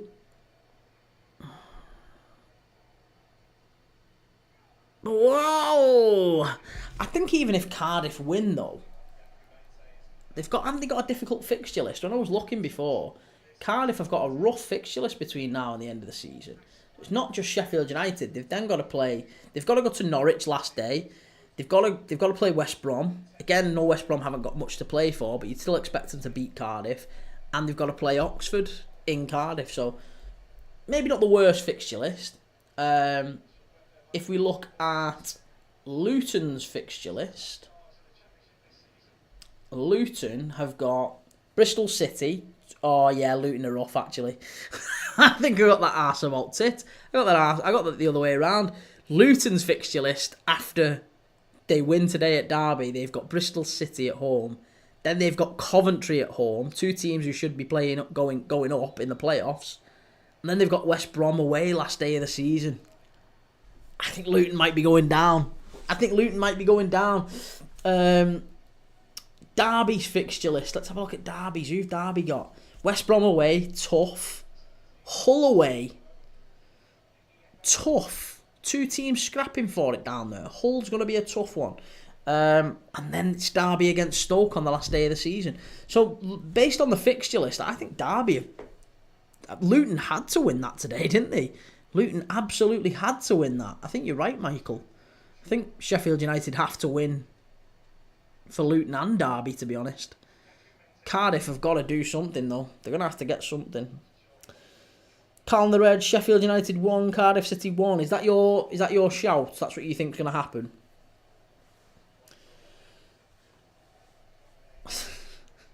Ben, I hate Derby. Hope they go down, but doubt they will. I wouldn't bet against it after what we watched at 12:30, mate. The early kickoff was painful to watch. Even for football purists like us, it was difficult.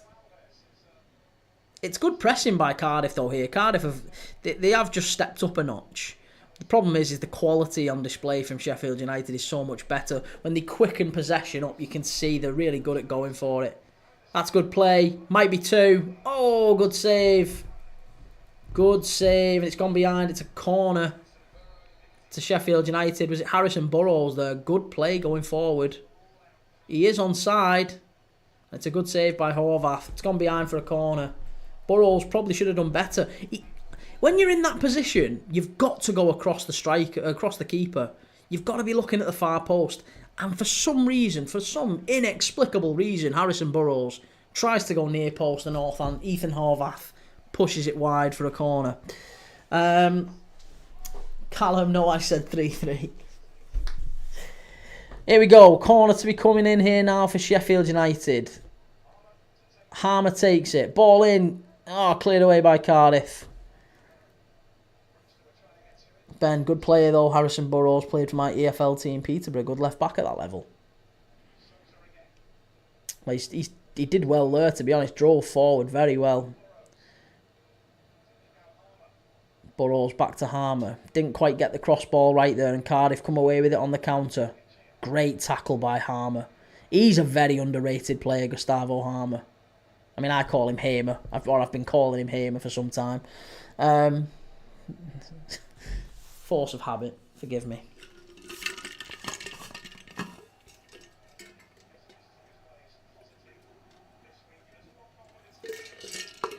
With me pink cup.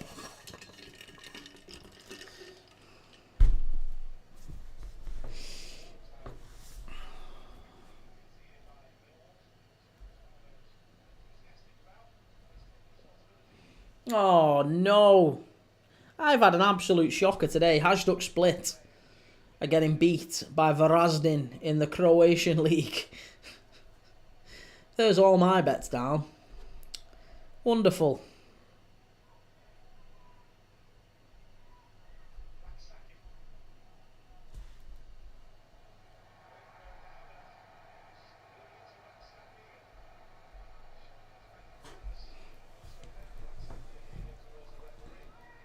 Ooh, that might have been a foul. Sheffield United have got it though. They're playing on. Played out wide. Blocked by Cardiff. Again, it's that final ball from both teams, but mainly Sheffield United in this half. That final ball's just lacking. They're getting into some half-decent positions and they get into the final third. Just that last pass, it's always under-hit or over-hit or slightly skewed. It's always far too easy for the opposition to intercept. Not good enough. Not good enough. Corin heard that howl from here. Which howl? There was the dog howling. I couldn't hear.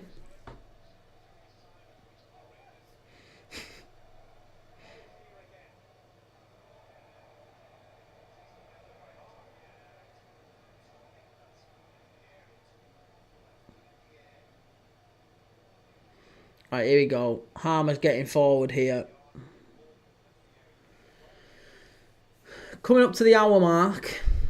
Still 1-0 Sheffield United. I think we're still on. Oh no, we have had one extra shot on target, but it's been 2 shots on target all game. 2. It's not been the easiest to watch. Again, not been one for the purists. 6 red cards in today's championship games.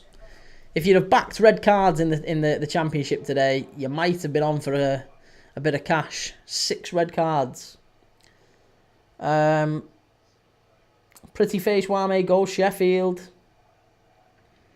Well, the 1-0 up, they're doing well so far. It looks like they're going to take it. I can't see Cardiff getting back into this, personally. I'll tell you what, there's some penalty decisions going against Sheffield United here. A couple of penalty decisions there. They might have been able to get one and put him away. Corin from the telly, think it was when a player went down. Yeah, I know what you're talking about now. Thought you meant the dog. Ben, Wimbledon drew 0-0 at home to Chesterfield and let me down for 3 ton. Loads of bets let me down today. Loads of bets. Huddersfield 1, Cambridge 2. That killed me. Who else? I mean, loads of them. Wrexham against Bristol Rovers. Shocking. Bolton against Wickham. Shocking. Walsall against Harrogate. Shocking. It's just pointless, just absolutely pointless betting outside of the Championship. The Championship is probably the only one, like, not a top-level league that I would bet on. That's it. Every other team, every other league below the top flight, you just don't bet on. You might as well be flipping a coin. It's the most pointless thing ever. Corin, most of them coming from Watford. Yeah. Ben, Huddersfield could be the next club in crisis, I think. Remember that lad who works for you as a Huddersfield fan? Where's he these days? I went for breakfast with him the other day. James. Yeah, I went for breakfast with him the other day. He's he might well be in this live. I doubt it, but he watches me occasionally. He's still a big Huddersfield fan. I've only ever been to the John Smith Stadium once with James. Watching Huddersfield against Palace, and Palace won 2-0. Oh, that was a naughty tackle again from Cardiff. It's spicing up a little bit here. Whew. Lovely fella, met him when I was 17 and came on work experience. That was it. Yeah, no, he's still a nice lad. He's I've known him a long time now. Good guy, James. Proper Yorkshireman. A reet Yorkshireman. Bloody loves Huddersfield. But yeah, he's in Manchester. He's still working in sales. Good guy.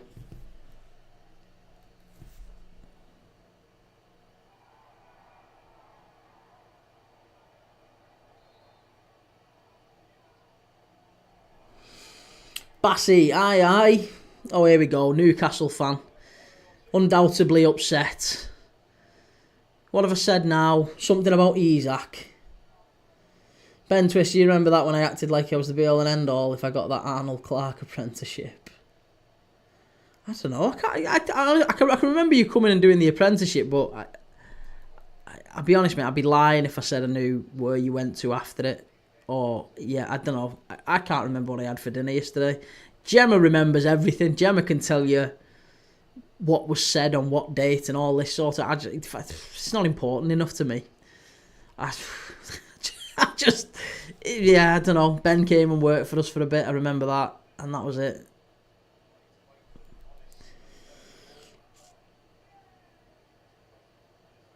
Bassy, alright, mate. I don't care what you say. I'm one of them fans. Just here for banter. That's good. Hey, listen... I wasn't having a dig at you, mate. I'm just saying, every time a Newcastle fan seems to come in the chat recently, they come in with some sort of a dig. And it's not all that subtle. Which is all good, whatever. I've watered off a duck's back to me. But they don't... Newcastle fans typically don't like that I have suggested that Alexander Isak may...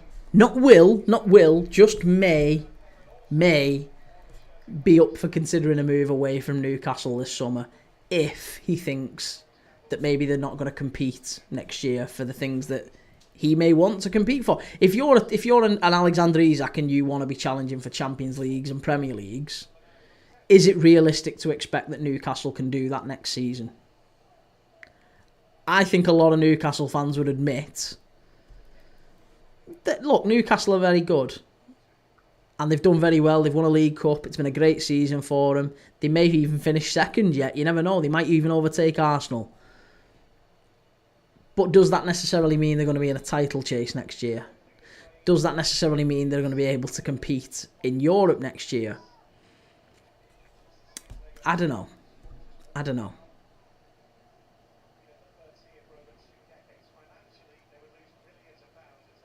came to you on work experience and remember you saying to me, why is it the be all and end all if you don't get this job?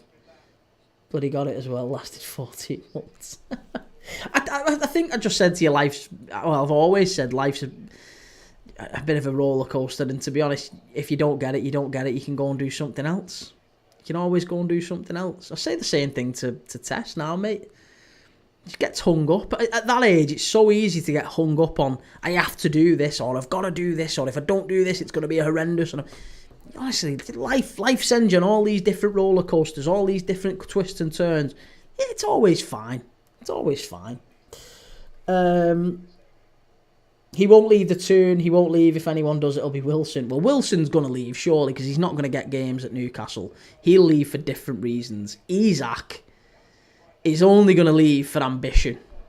And I just think there's an outside chance. I'm not saying he will, but I just think there's an outside chance that he might, with his agent, say to Newcastle, look, I'd quite like to leave. If there's an offer coming in, I'd quite like to leave the club. And maybe he will, maybe he won't. But I don't think it's beyond the realms of possibility that he would be interested in leaving, because he can go to a Bayern, a Real Madrid, a Barca, a Liverpool, an Arsenal. He can go to those clubs. Those clubs would all be interested in an Alexander Isak, and quite a few of those clubs might put up the money necessary to get him. So if they're interested and they're serious, and there is an actual question to be had, I think Isak might look at it and go, yeah, I mean, I can go to Liverpool and I'll win. I'll be challenging for all the top honours next year, or I can stick it out at Newcastle and it might be 3 years before we win or challenge for things again. It might be another 2 or 3 years before we're in a position to do that. And by that point, he's in his late 20s. You never know. Football goes in the blink of an eye, doesn't it? Isak is not part of the Toon Army. Bassy, you need a fan, Breadcake. You need a Leeds fan, Breadcake. Oh, you a Leeds fan? Me? No, I'm not a Leeds fan. No, I'm a Liverpool fan.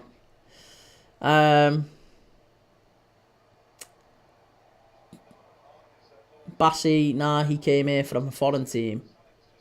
Yeah, he joined Newcastle from Sociedad, and that's my point. He joined Newcastle from a team that he came to Newcastle to win things and take his career forward. So why would he stay? If he's got an opportunity to move his career forward and win things and be at a bigger club, then you would imagine he would make that move, because he's made it before, hasn't he? He's gone from Dortmund to Sociedad to get more game time. He's gone from Sociedad to Newcastle to win things and maybe compete in a big league. And he's done that at Newcastle. I think he's done very well. And maybe he's ready for the next step in his career. You never know. Like I said, I don't think it's a certainty that he goes. I don't think it's a certainty that he stays. You just have to see. Ben, I just think, is there any club going to pay 120 million for Isak rather than waiting for his contract to run? I think he'll do another 2 year.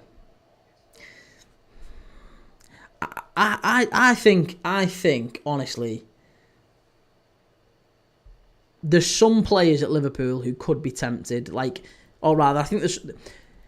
it this way, I think Newcastle need a goalkeeper, and I think Quiveen Kelleher fits the bill perfectly. They had Shea Given there. He was a club legend, Republic of Ireland international.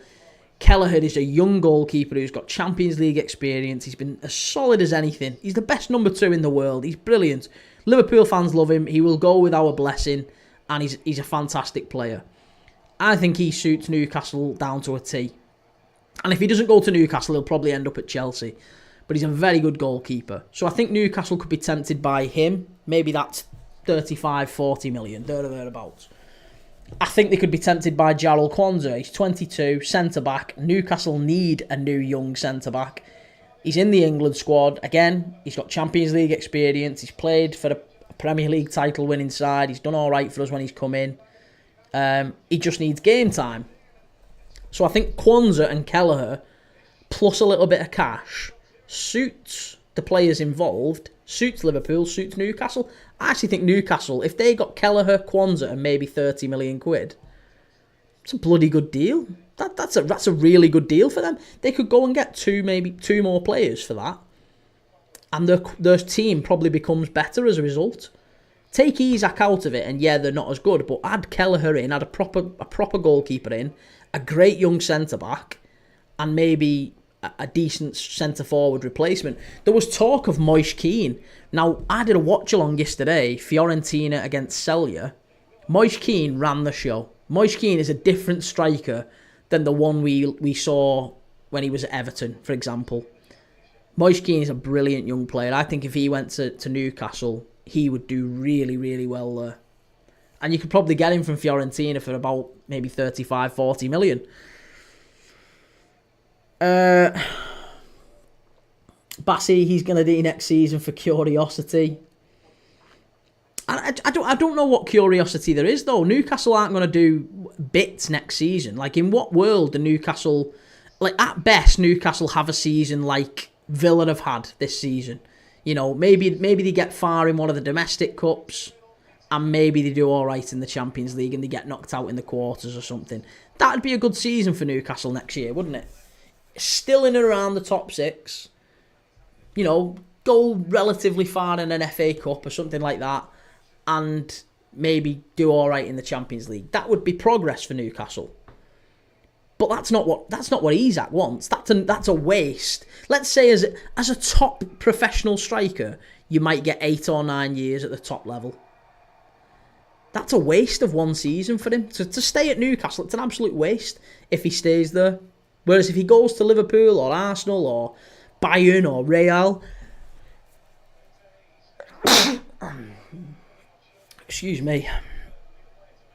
Oh, that might have been a penalty. There was a dive in there from Sheffield United. Cardiff are just getting forward a little bit more now and showing a bit more as they go forward.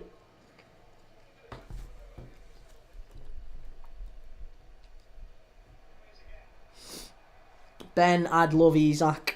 I'm not sure about him. I love him as a player. I think it's the problem with...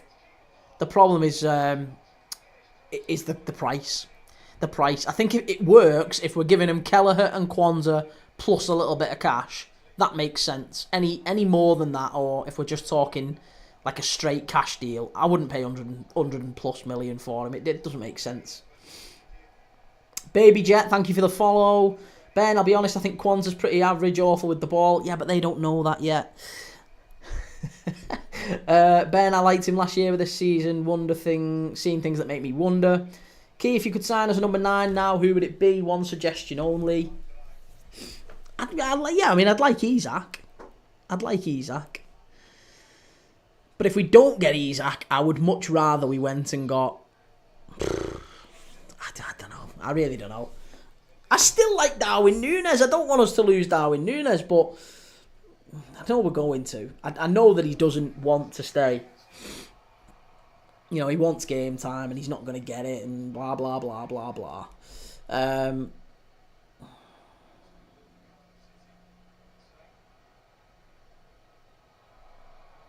Sheffield United down the left-hand side here. They're in the area. Hamer cleared away by Cardiff. It's getting very, very scrappy in that area now. Whew. Right. Yeah, so... I wouldn't mind us going for Alvarez. We've obviously been linked heavily with Julian Alvarez as well from Atletico Madrid. So if it's not Isak, then Alvarez is one I would look at. Yeah, Alvarez would be a good signing. We nearly signed him, of course, from City, if you remember. We nearly signed him. It would have been a swap deal. Luis Diaz plus cash, I think, for Julian Alvarez. That was on the table. And City vetoed it.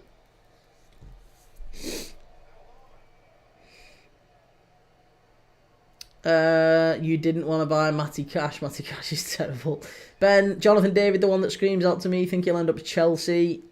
I don't think he's going Chelsea. I think Chelsea are almost certainly signing Victor Gyökeres or Osimhen. Osimhen's probably the one that Chelsea get. Abner, muestra el juego, hermano. Muestra el juego, bro. I don't know what that means. I assume what you're saying is, show me the TV.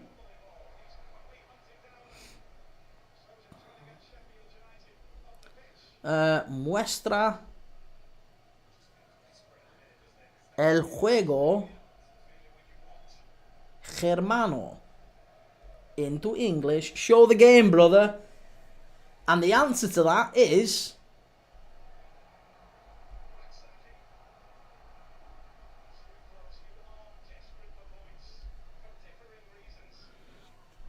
no puedo, me banean la cuenta.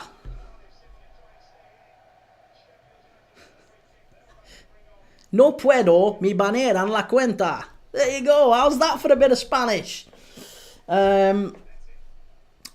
Corin, Julian Alvarez for the Ballon d'Or. He might well do. I don't think he's going to get it this year, but he's a very, very talented striker, isn't he? Yeah, so Julian Alvarez would be one I would look at. I don't know, how old's Marcus Thuram now? Marcus Thuram's a bit getting on a little bit. I think he would have been one we looked at a couple of years ago. Tell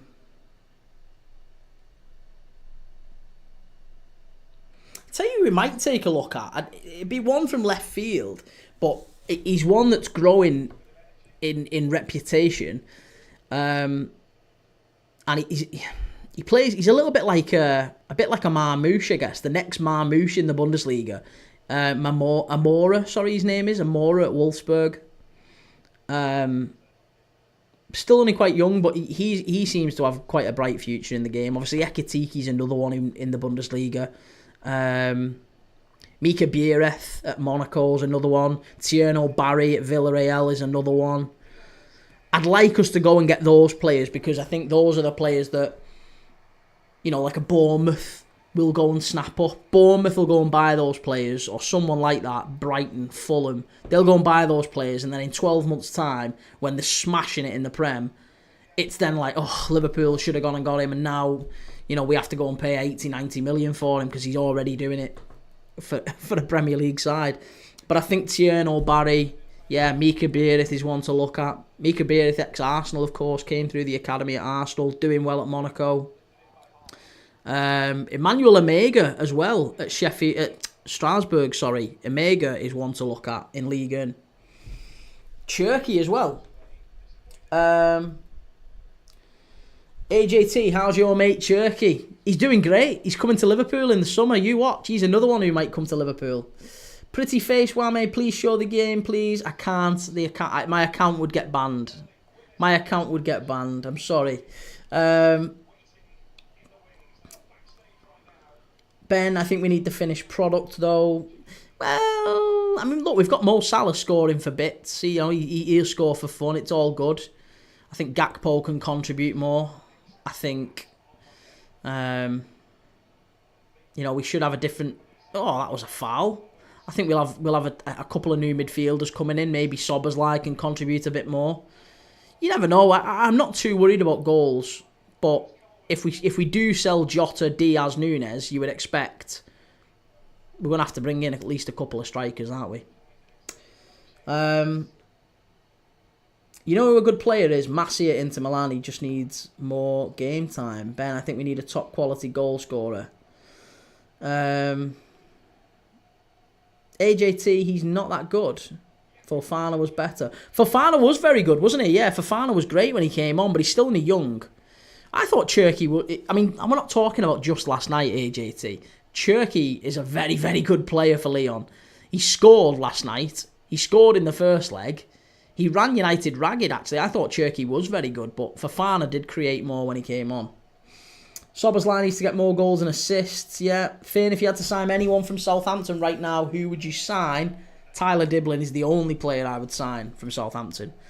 And I do like Tyler Diblin. Again, I think he's one that I would love Liverpool to go for, but something tells me he's probably not the right signing. Mainly because Southampton want extortionate amounts of money for him. But also, Tyler Diblin was at Chelsea's academy. He's originally from Southampton, and Chelsea's academy signed him, and he left because he got homesick, and he went back to Southampton. That was the reason he ended up going to Southampton, and why he now, he got a lot of game time last year. So, if he was homesick in London from Southampton, what's he going to be like in Liverpool or in Manchester or any of the other places that are a long, long way from home? We might have a Jesus Navas situation on our hands here, where you've got a very good player, a very talented player, because Navas did this, didn't he? He was really talented at Sevilla. Everyone wanted him, but he just couldn't hack being away from Sevilla. He missed Champions League games because of it. He didn't like travelling, he didn't like the plane, he didn't like being away from his home.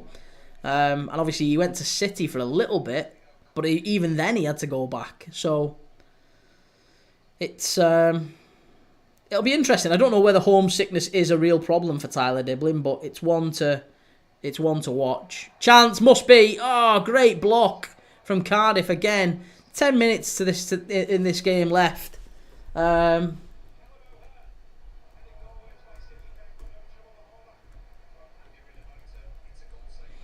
Yeah, Andy Rinomota there with putting his body on the line. Corin Massey is being linked with a move to Arsenal. Do you think Massey will move to Arsenal? If they do, then they'll win the title. Jesus Christ. I couldn't tell you. I think Arsenal have been linked with that many people over the last 3 to 6 months or so.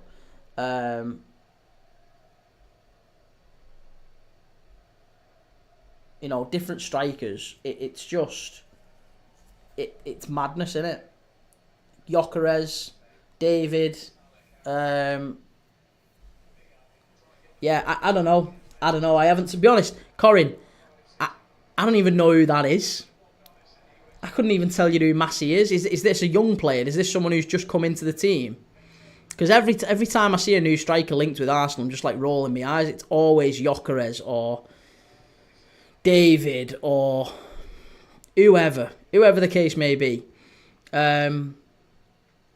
Diblin's not as good as he looks. He's crumbled under pressure. I mean, you can't say that. He's still young and he's playing for a crap side. He's up against it. So it's just whether or not he can ride it out. As you say, I think the homesickness is going to be a problem for him. Ben, I can't believe Jesus Navas was at City for years. Only seemed like 2 seasons max. He was there for 4 years. Seriously. Arsenal have been linked with 50 strikers. Yeah, that's it. Lee, hope you're keeping well, mate. You doing the Leeds game? Yes, yeah, we'll be doing the Leeds game, mate. Hope you're doing good too. Good to have you in the chat. He's just come up. People have only just really heard of him this season. Same year, but he's 2013 to 2017. Okay.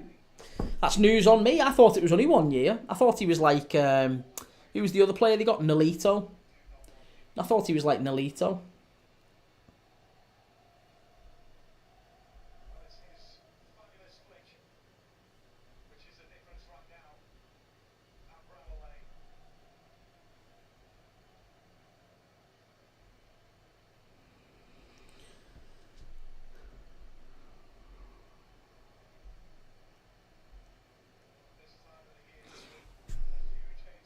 Corin, are you on a wind up here? Because I've just searched Massey Milan.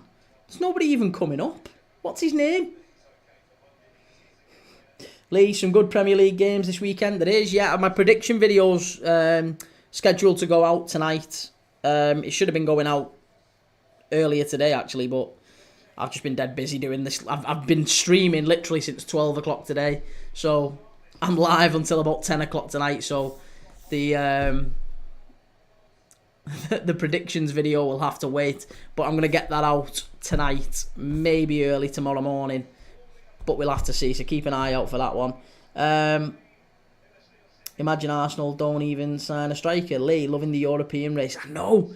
Yeah, I mean, look, obviously Villa play Newcastle at Villa Park this weekend. That's going to be a big game. Brentford against Brighton. Even that one. Big, big game. Brentford have an outside chance still of European football.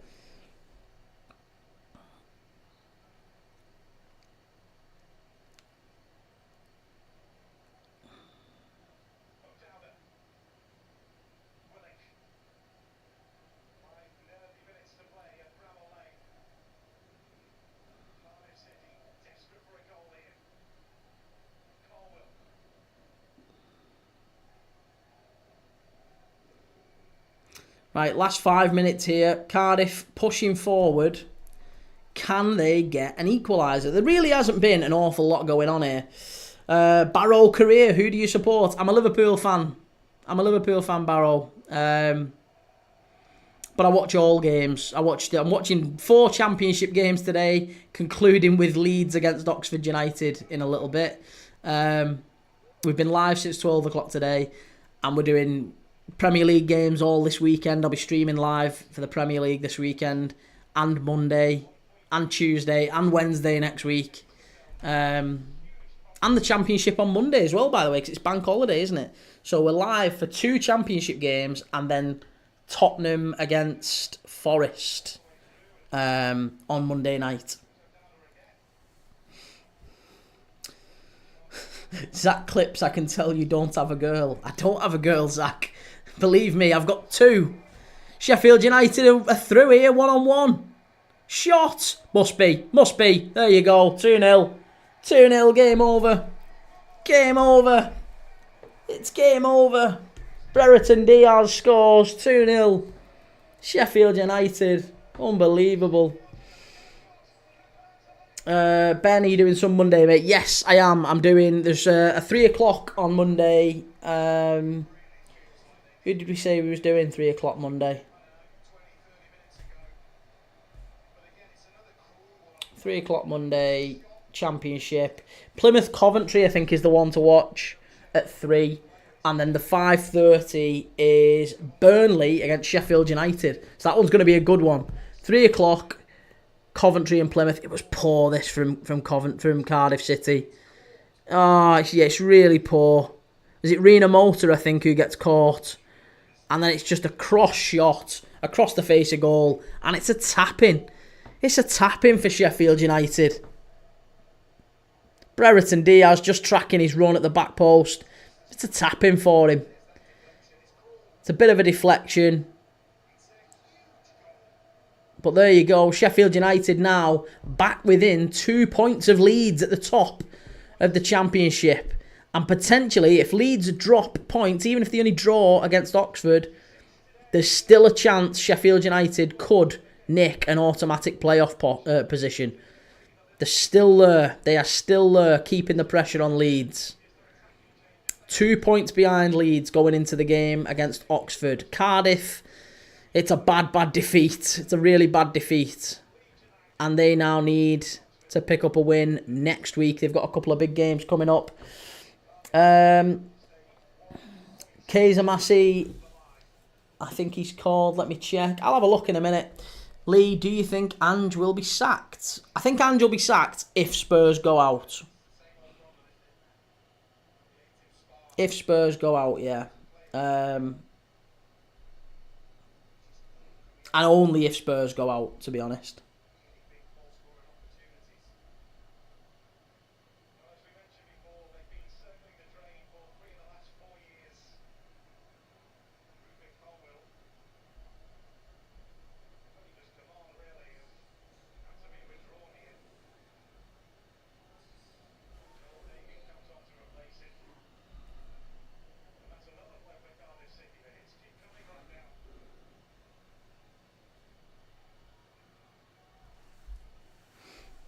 I think if they lose the final... do you know what? No, I think even if they lose the final, I think he stays.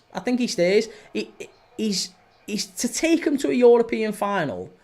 That's a really big thing. That's a really big thing for Spurs. I know it doesn't mean they get European football, but the journey has been big. I think he won a lot of points with Spurs fans last night in that game against Frankfurt, because there was a lot of Spurs fans, by the way, who they were almost rage watching last night. They were almost waiting for them to go out. Loads of Spurs fans I know who were saying, we're going out tonight. We're going out tonight. Frankfurt will smash us and we're going to sack him. He needs sacking him. He needs sacking him. And then all of a sudden, they put in this defensive performance, this resolute defensive performance. They lose Heung-min Son.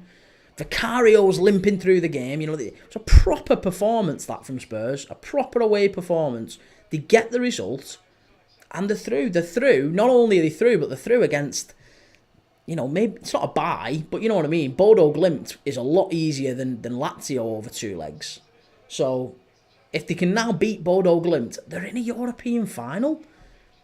Spurs have been in one European final and it was their best ever team, basically. That Pochettino side with Son and Kane and Dele Alli, and that was a great Spurs side and it should have won something. It's probably the best Spurs side we've seen in many, many a year. And, for Ange to get him to another European final, even though it's not a Champions League one, it's another European final. That's got to be celebrated. As I say, there is an outside chance that Spurs have a better season than Arsenal. Not even an outside chance, a very good chance that Spurs finish 15th and have a better season than Arsenal. They'll be in the Champions League next season if they win that cup. After finishing 15th, and they'll be able to laugh at their biggest rivals who'll finish potless. That is what I think is going to happen. And even if he gets close to that, I think Ange will get a lot of respect.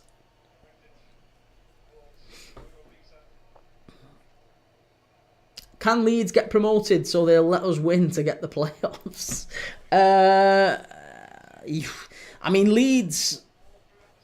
Leeds aren't going to get an automatic promotion spot unless Sheffield United start falling away. You needed Sheffield United to lose tonight, really.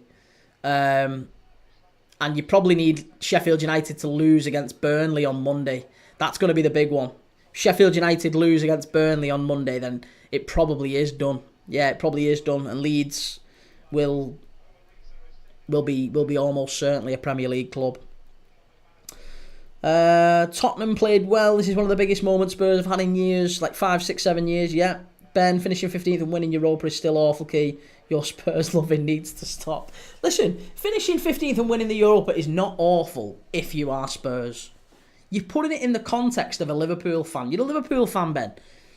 You can't say if Spurs don't win anything. They've not won anything. The fans have not got experiences of going to European finals and all that. It's not like us. Christ, we've been European finals. We go every 2 or 3 years winning a European final. It feels like. I've seen us in about 8 European finals in the last 20 years. It's madness. It's not the same for Spurs. This is a huge deal. This is generational. This is the dads, the kids, the granddads don't get to see this sort of stuff.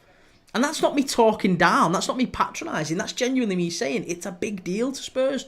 And it's huge. And they should treasure and value the people who've got them there. So I think a little part of me thinks Ange Postecoglou is a very likeable manager, a very relatable manager. And I'd like to see him given a little bit more time. That's the train I am on. That's the train I am on. 6 minutes of added time. Pretty face. 93-16. We're on to the 6 minutes of added on time. And it's all Sheffield United. Cardiff are just kind of passing it around now. They're 2-0 up. They're coasting. There's not really an awful lot going on in the game. It's just lots of passing around the midfield. Spurs should be higher in the league. Their domestic performance has been awful, laughable. Yeah, but look at the players they've had out injured. Look at their injury record this season. It's been vile. Again, that's been the disgusting bit for me. Like, you can't have Udogie, Van der Ven, Vicario, Romero all out injured for large parts of the season and play Archie Gray, an 18-year-old kid, Archie Gray, play Brandon Austin in goal. A kid who's never played Premier League football before.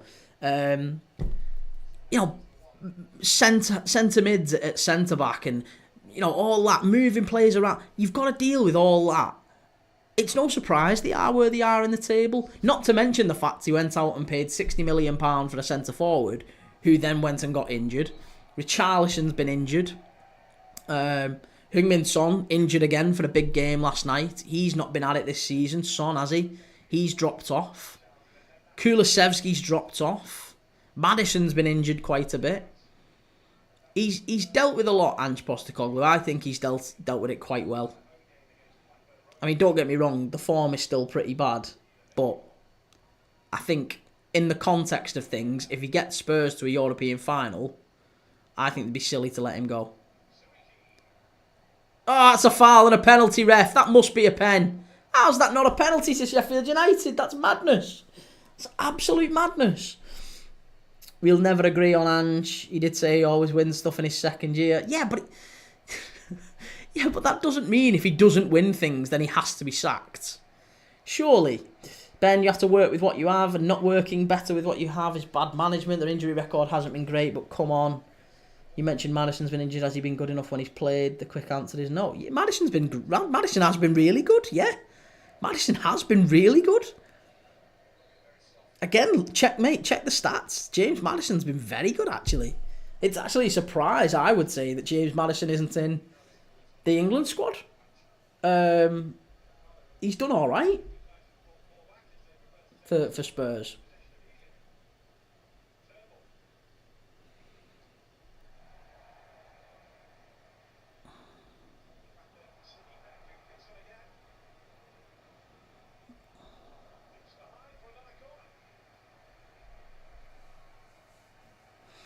James Maddison's got 15 goals and assists in 30 games for Spurs this season. It's 1 in 2. There you go. That's the end of the game. Sheffield United win 2-0. 2-0. Game over. Cardiff City stick in the relegation zone. Sheffield United 2 points closer to Leeds. So they'll be watching. They might be watching Premier League Dad. They might switch over and watch Premier League Dad. Oxford against Leeds. Live watch along coming up in about 15 minutes. We'll have that going. Honestly, Prem Dad, so glad I found this account. Someone who talks football and doesn't get mad. There's no need to get mad. It's all, we're all a little bit biased. We've all got our red tinted glasses on in certain ways. And I can only say what I see. I see James Maddison is a very, very, I wouldn't go as far as likeable, but I think he's a very competent midfielder, and I think he's done a lot better job than many say he has. To be a midfielder with 15 goal contributions in 30 games for a Spurs side in the bottom half of the Premier League, it's good going. 1 in 2. If you got a midfielder contributing 1 in 2, they've done all right. Coming from a more personal perspective, because I don't like him. That's what I mean. Like a lot of my views on players are because I don't like them. That's what it boils down to with me. There's some players I just don't like, and I'll never like because I don't like them. Because I think either they play in a certain way or they leave things on players. Dele Alli as well was always one like that. Every time I watched Dele Alli, he always used to rake players down the back of the legs. He always used to leave one on players and get a bit, there was something a bit snide about him. And it's funny, again, I'm a total hypocrite because I'll look the other way when Liverpool players do it. When Robertson does it all the time. Gerrard used to do it all the time. We've had players like Bellamy who used to wind the opposition up no problem, and I love it when they do it. And that's what I'm saying. I'm a total hypocrite because Dele Alli does it. I hate it. Jude Bellingham did it the other night for Real Madrid. Even he did it against Arsenal. Why do I care? But he did it against Arsenal, and I was like enraged by it. But hey, listen. We'll stop talking about Real Madrid and all that sort of stuff. Which footballer do you have the most disdain for? Christ, we'd be here all night. See, Bruno's growing on me. For a United player, I don't like Bruno. I don't like him, but he's definitely gone from like a he's gone from like an 8 out of 10 hatred to maybe like a 6 out of 10 hatred. He just kind of annoys me now, but I've got a begrudging respect for him. Mate, that goal, he nearly scored a couple of absolute worldies last night. I used to think that Bruno Fernandes was a diver, a massively overrated player, and a really shit leader. Like a poor captain who'd throw his arms up in the air and blame all his teammates. And actually, he was part of the reason the club is toxic. Now, I still think all of that, but to a lot lesser extent than I once did. Right. I'm going to go because I've got 10-15 minutes to sort out what I need to sort out before Oxford against Leeds. So if you're sticking around, if you're coming back, if you're not, that's fine too. We've been live all day today, and I know some people have been in the chat all the time, and I love you to bits for it. Thank you very much. So if you're sticking around, it'd be great. We're going to watch Oxford United against Leeds. Come back and join me. It'll be fabulous. We'll watch that and see how they get on. If you're not, if you're dipping off for the night, have a nice night. Do whatever you're doing. We'll be live tomorrow. Saturday. Who's the early kickoff tomorrow? I don't think there is an early kickoff tomorrow, is there? Am I missing something? Hang on a second. Help me out. Saturday. Early kickoff. Is the one? No. Bundesliga? No. Serie A? No. Spain? Anything in La Liga? No. Right. So I'll be live tomorrow at about 2:30. No, 2 o'clock. 2 o'clock for Everton against Manchester City. We'll do a big build-up. I'll be live from 2 o'clock, Everton, Manchester City tomorrow. And then we're straight after that for Aston Villa and Newcastle. So I'll be live for both of them tomorrow. But I'm staying live now for Oxford against Leeds. So if you're around, stick with me. And it's all good. I'll see you later. Corin, I'll come back. I knew you would. James Stewart, mate, what you saying? Lol told you he would win. You did. Fine. I've got a lot to stick. I've told you. I was laughing my head off when you was losing. I got loads of stick. It is what it is. That's part of the game. You take what you get. Sam Richards, I hope the Cardiff City ticket are going to be cheaper next season. Yeah, it was rough, that, wasn't it? It was a tough watch for Cardiff City fans. They're just showing the goals back now. The first goal from Sheffield United was just a couple of quick, incisive passes, and they were in behind Cardiff. And it was a good finish from Hamer. And it was the same with the second one. Right, I'm off. I'm going. I'm live in another 10-15 minutes or so. I'll be back for the Oxford United against Leeds game. So join me then if you're coming back. If not, I'll see you tomorrow. Take it easy and see you then.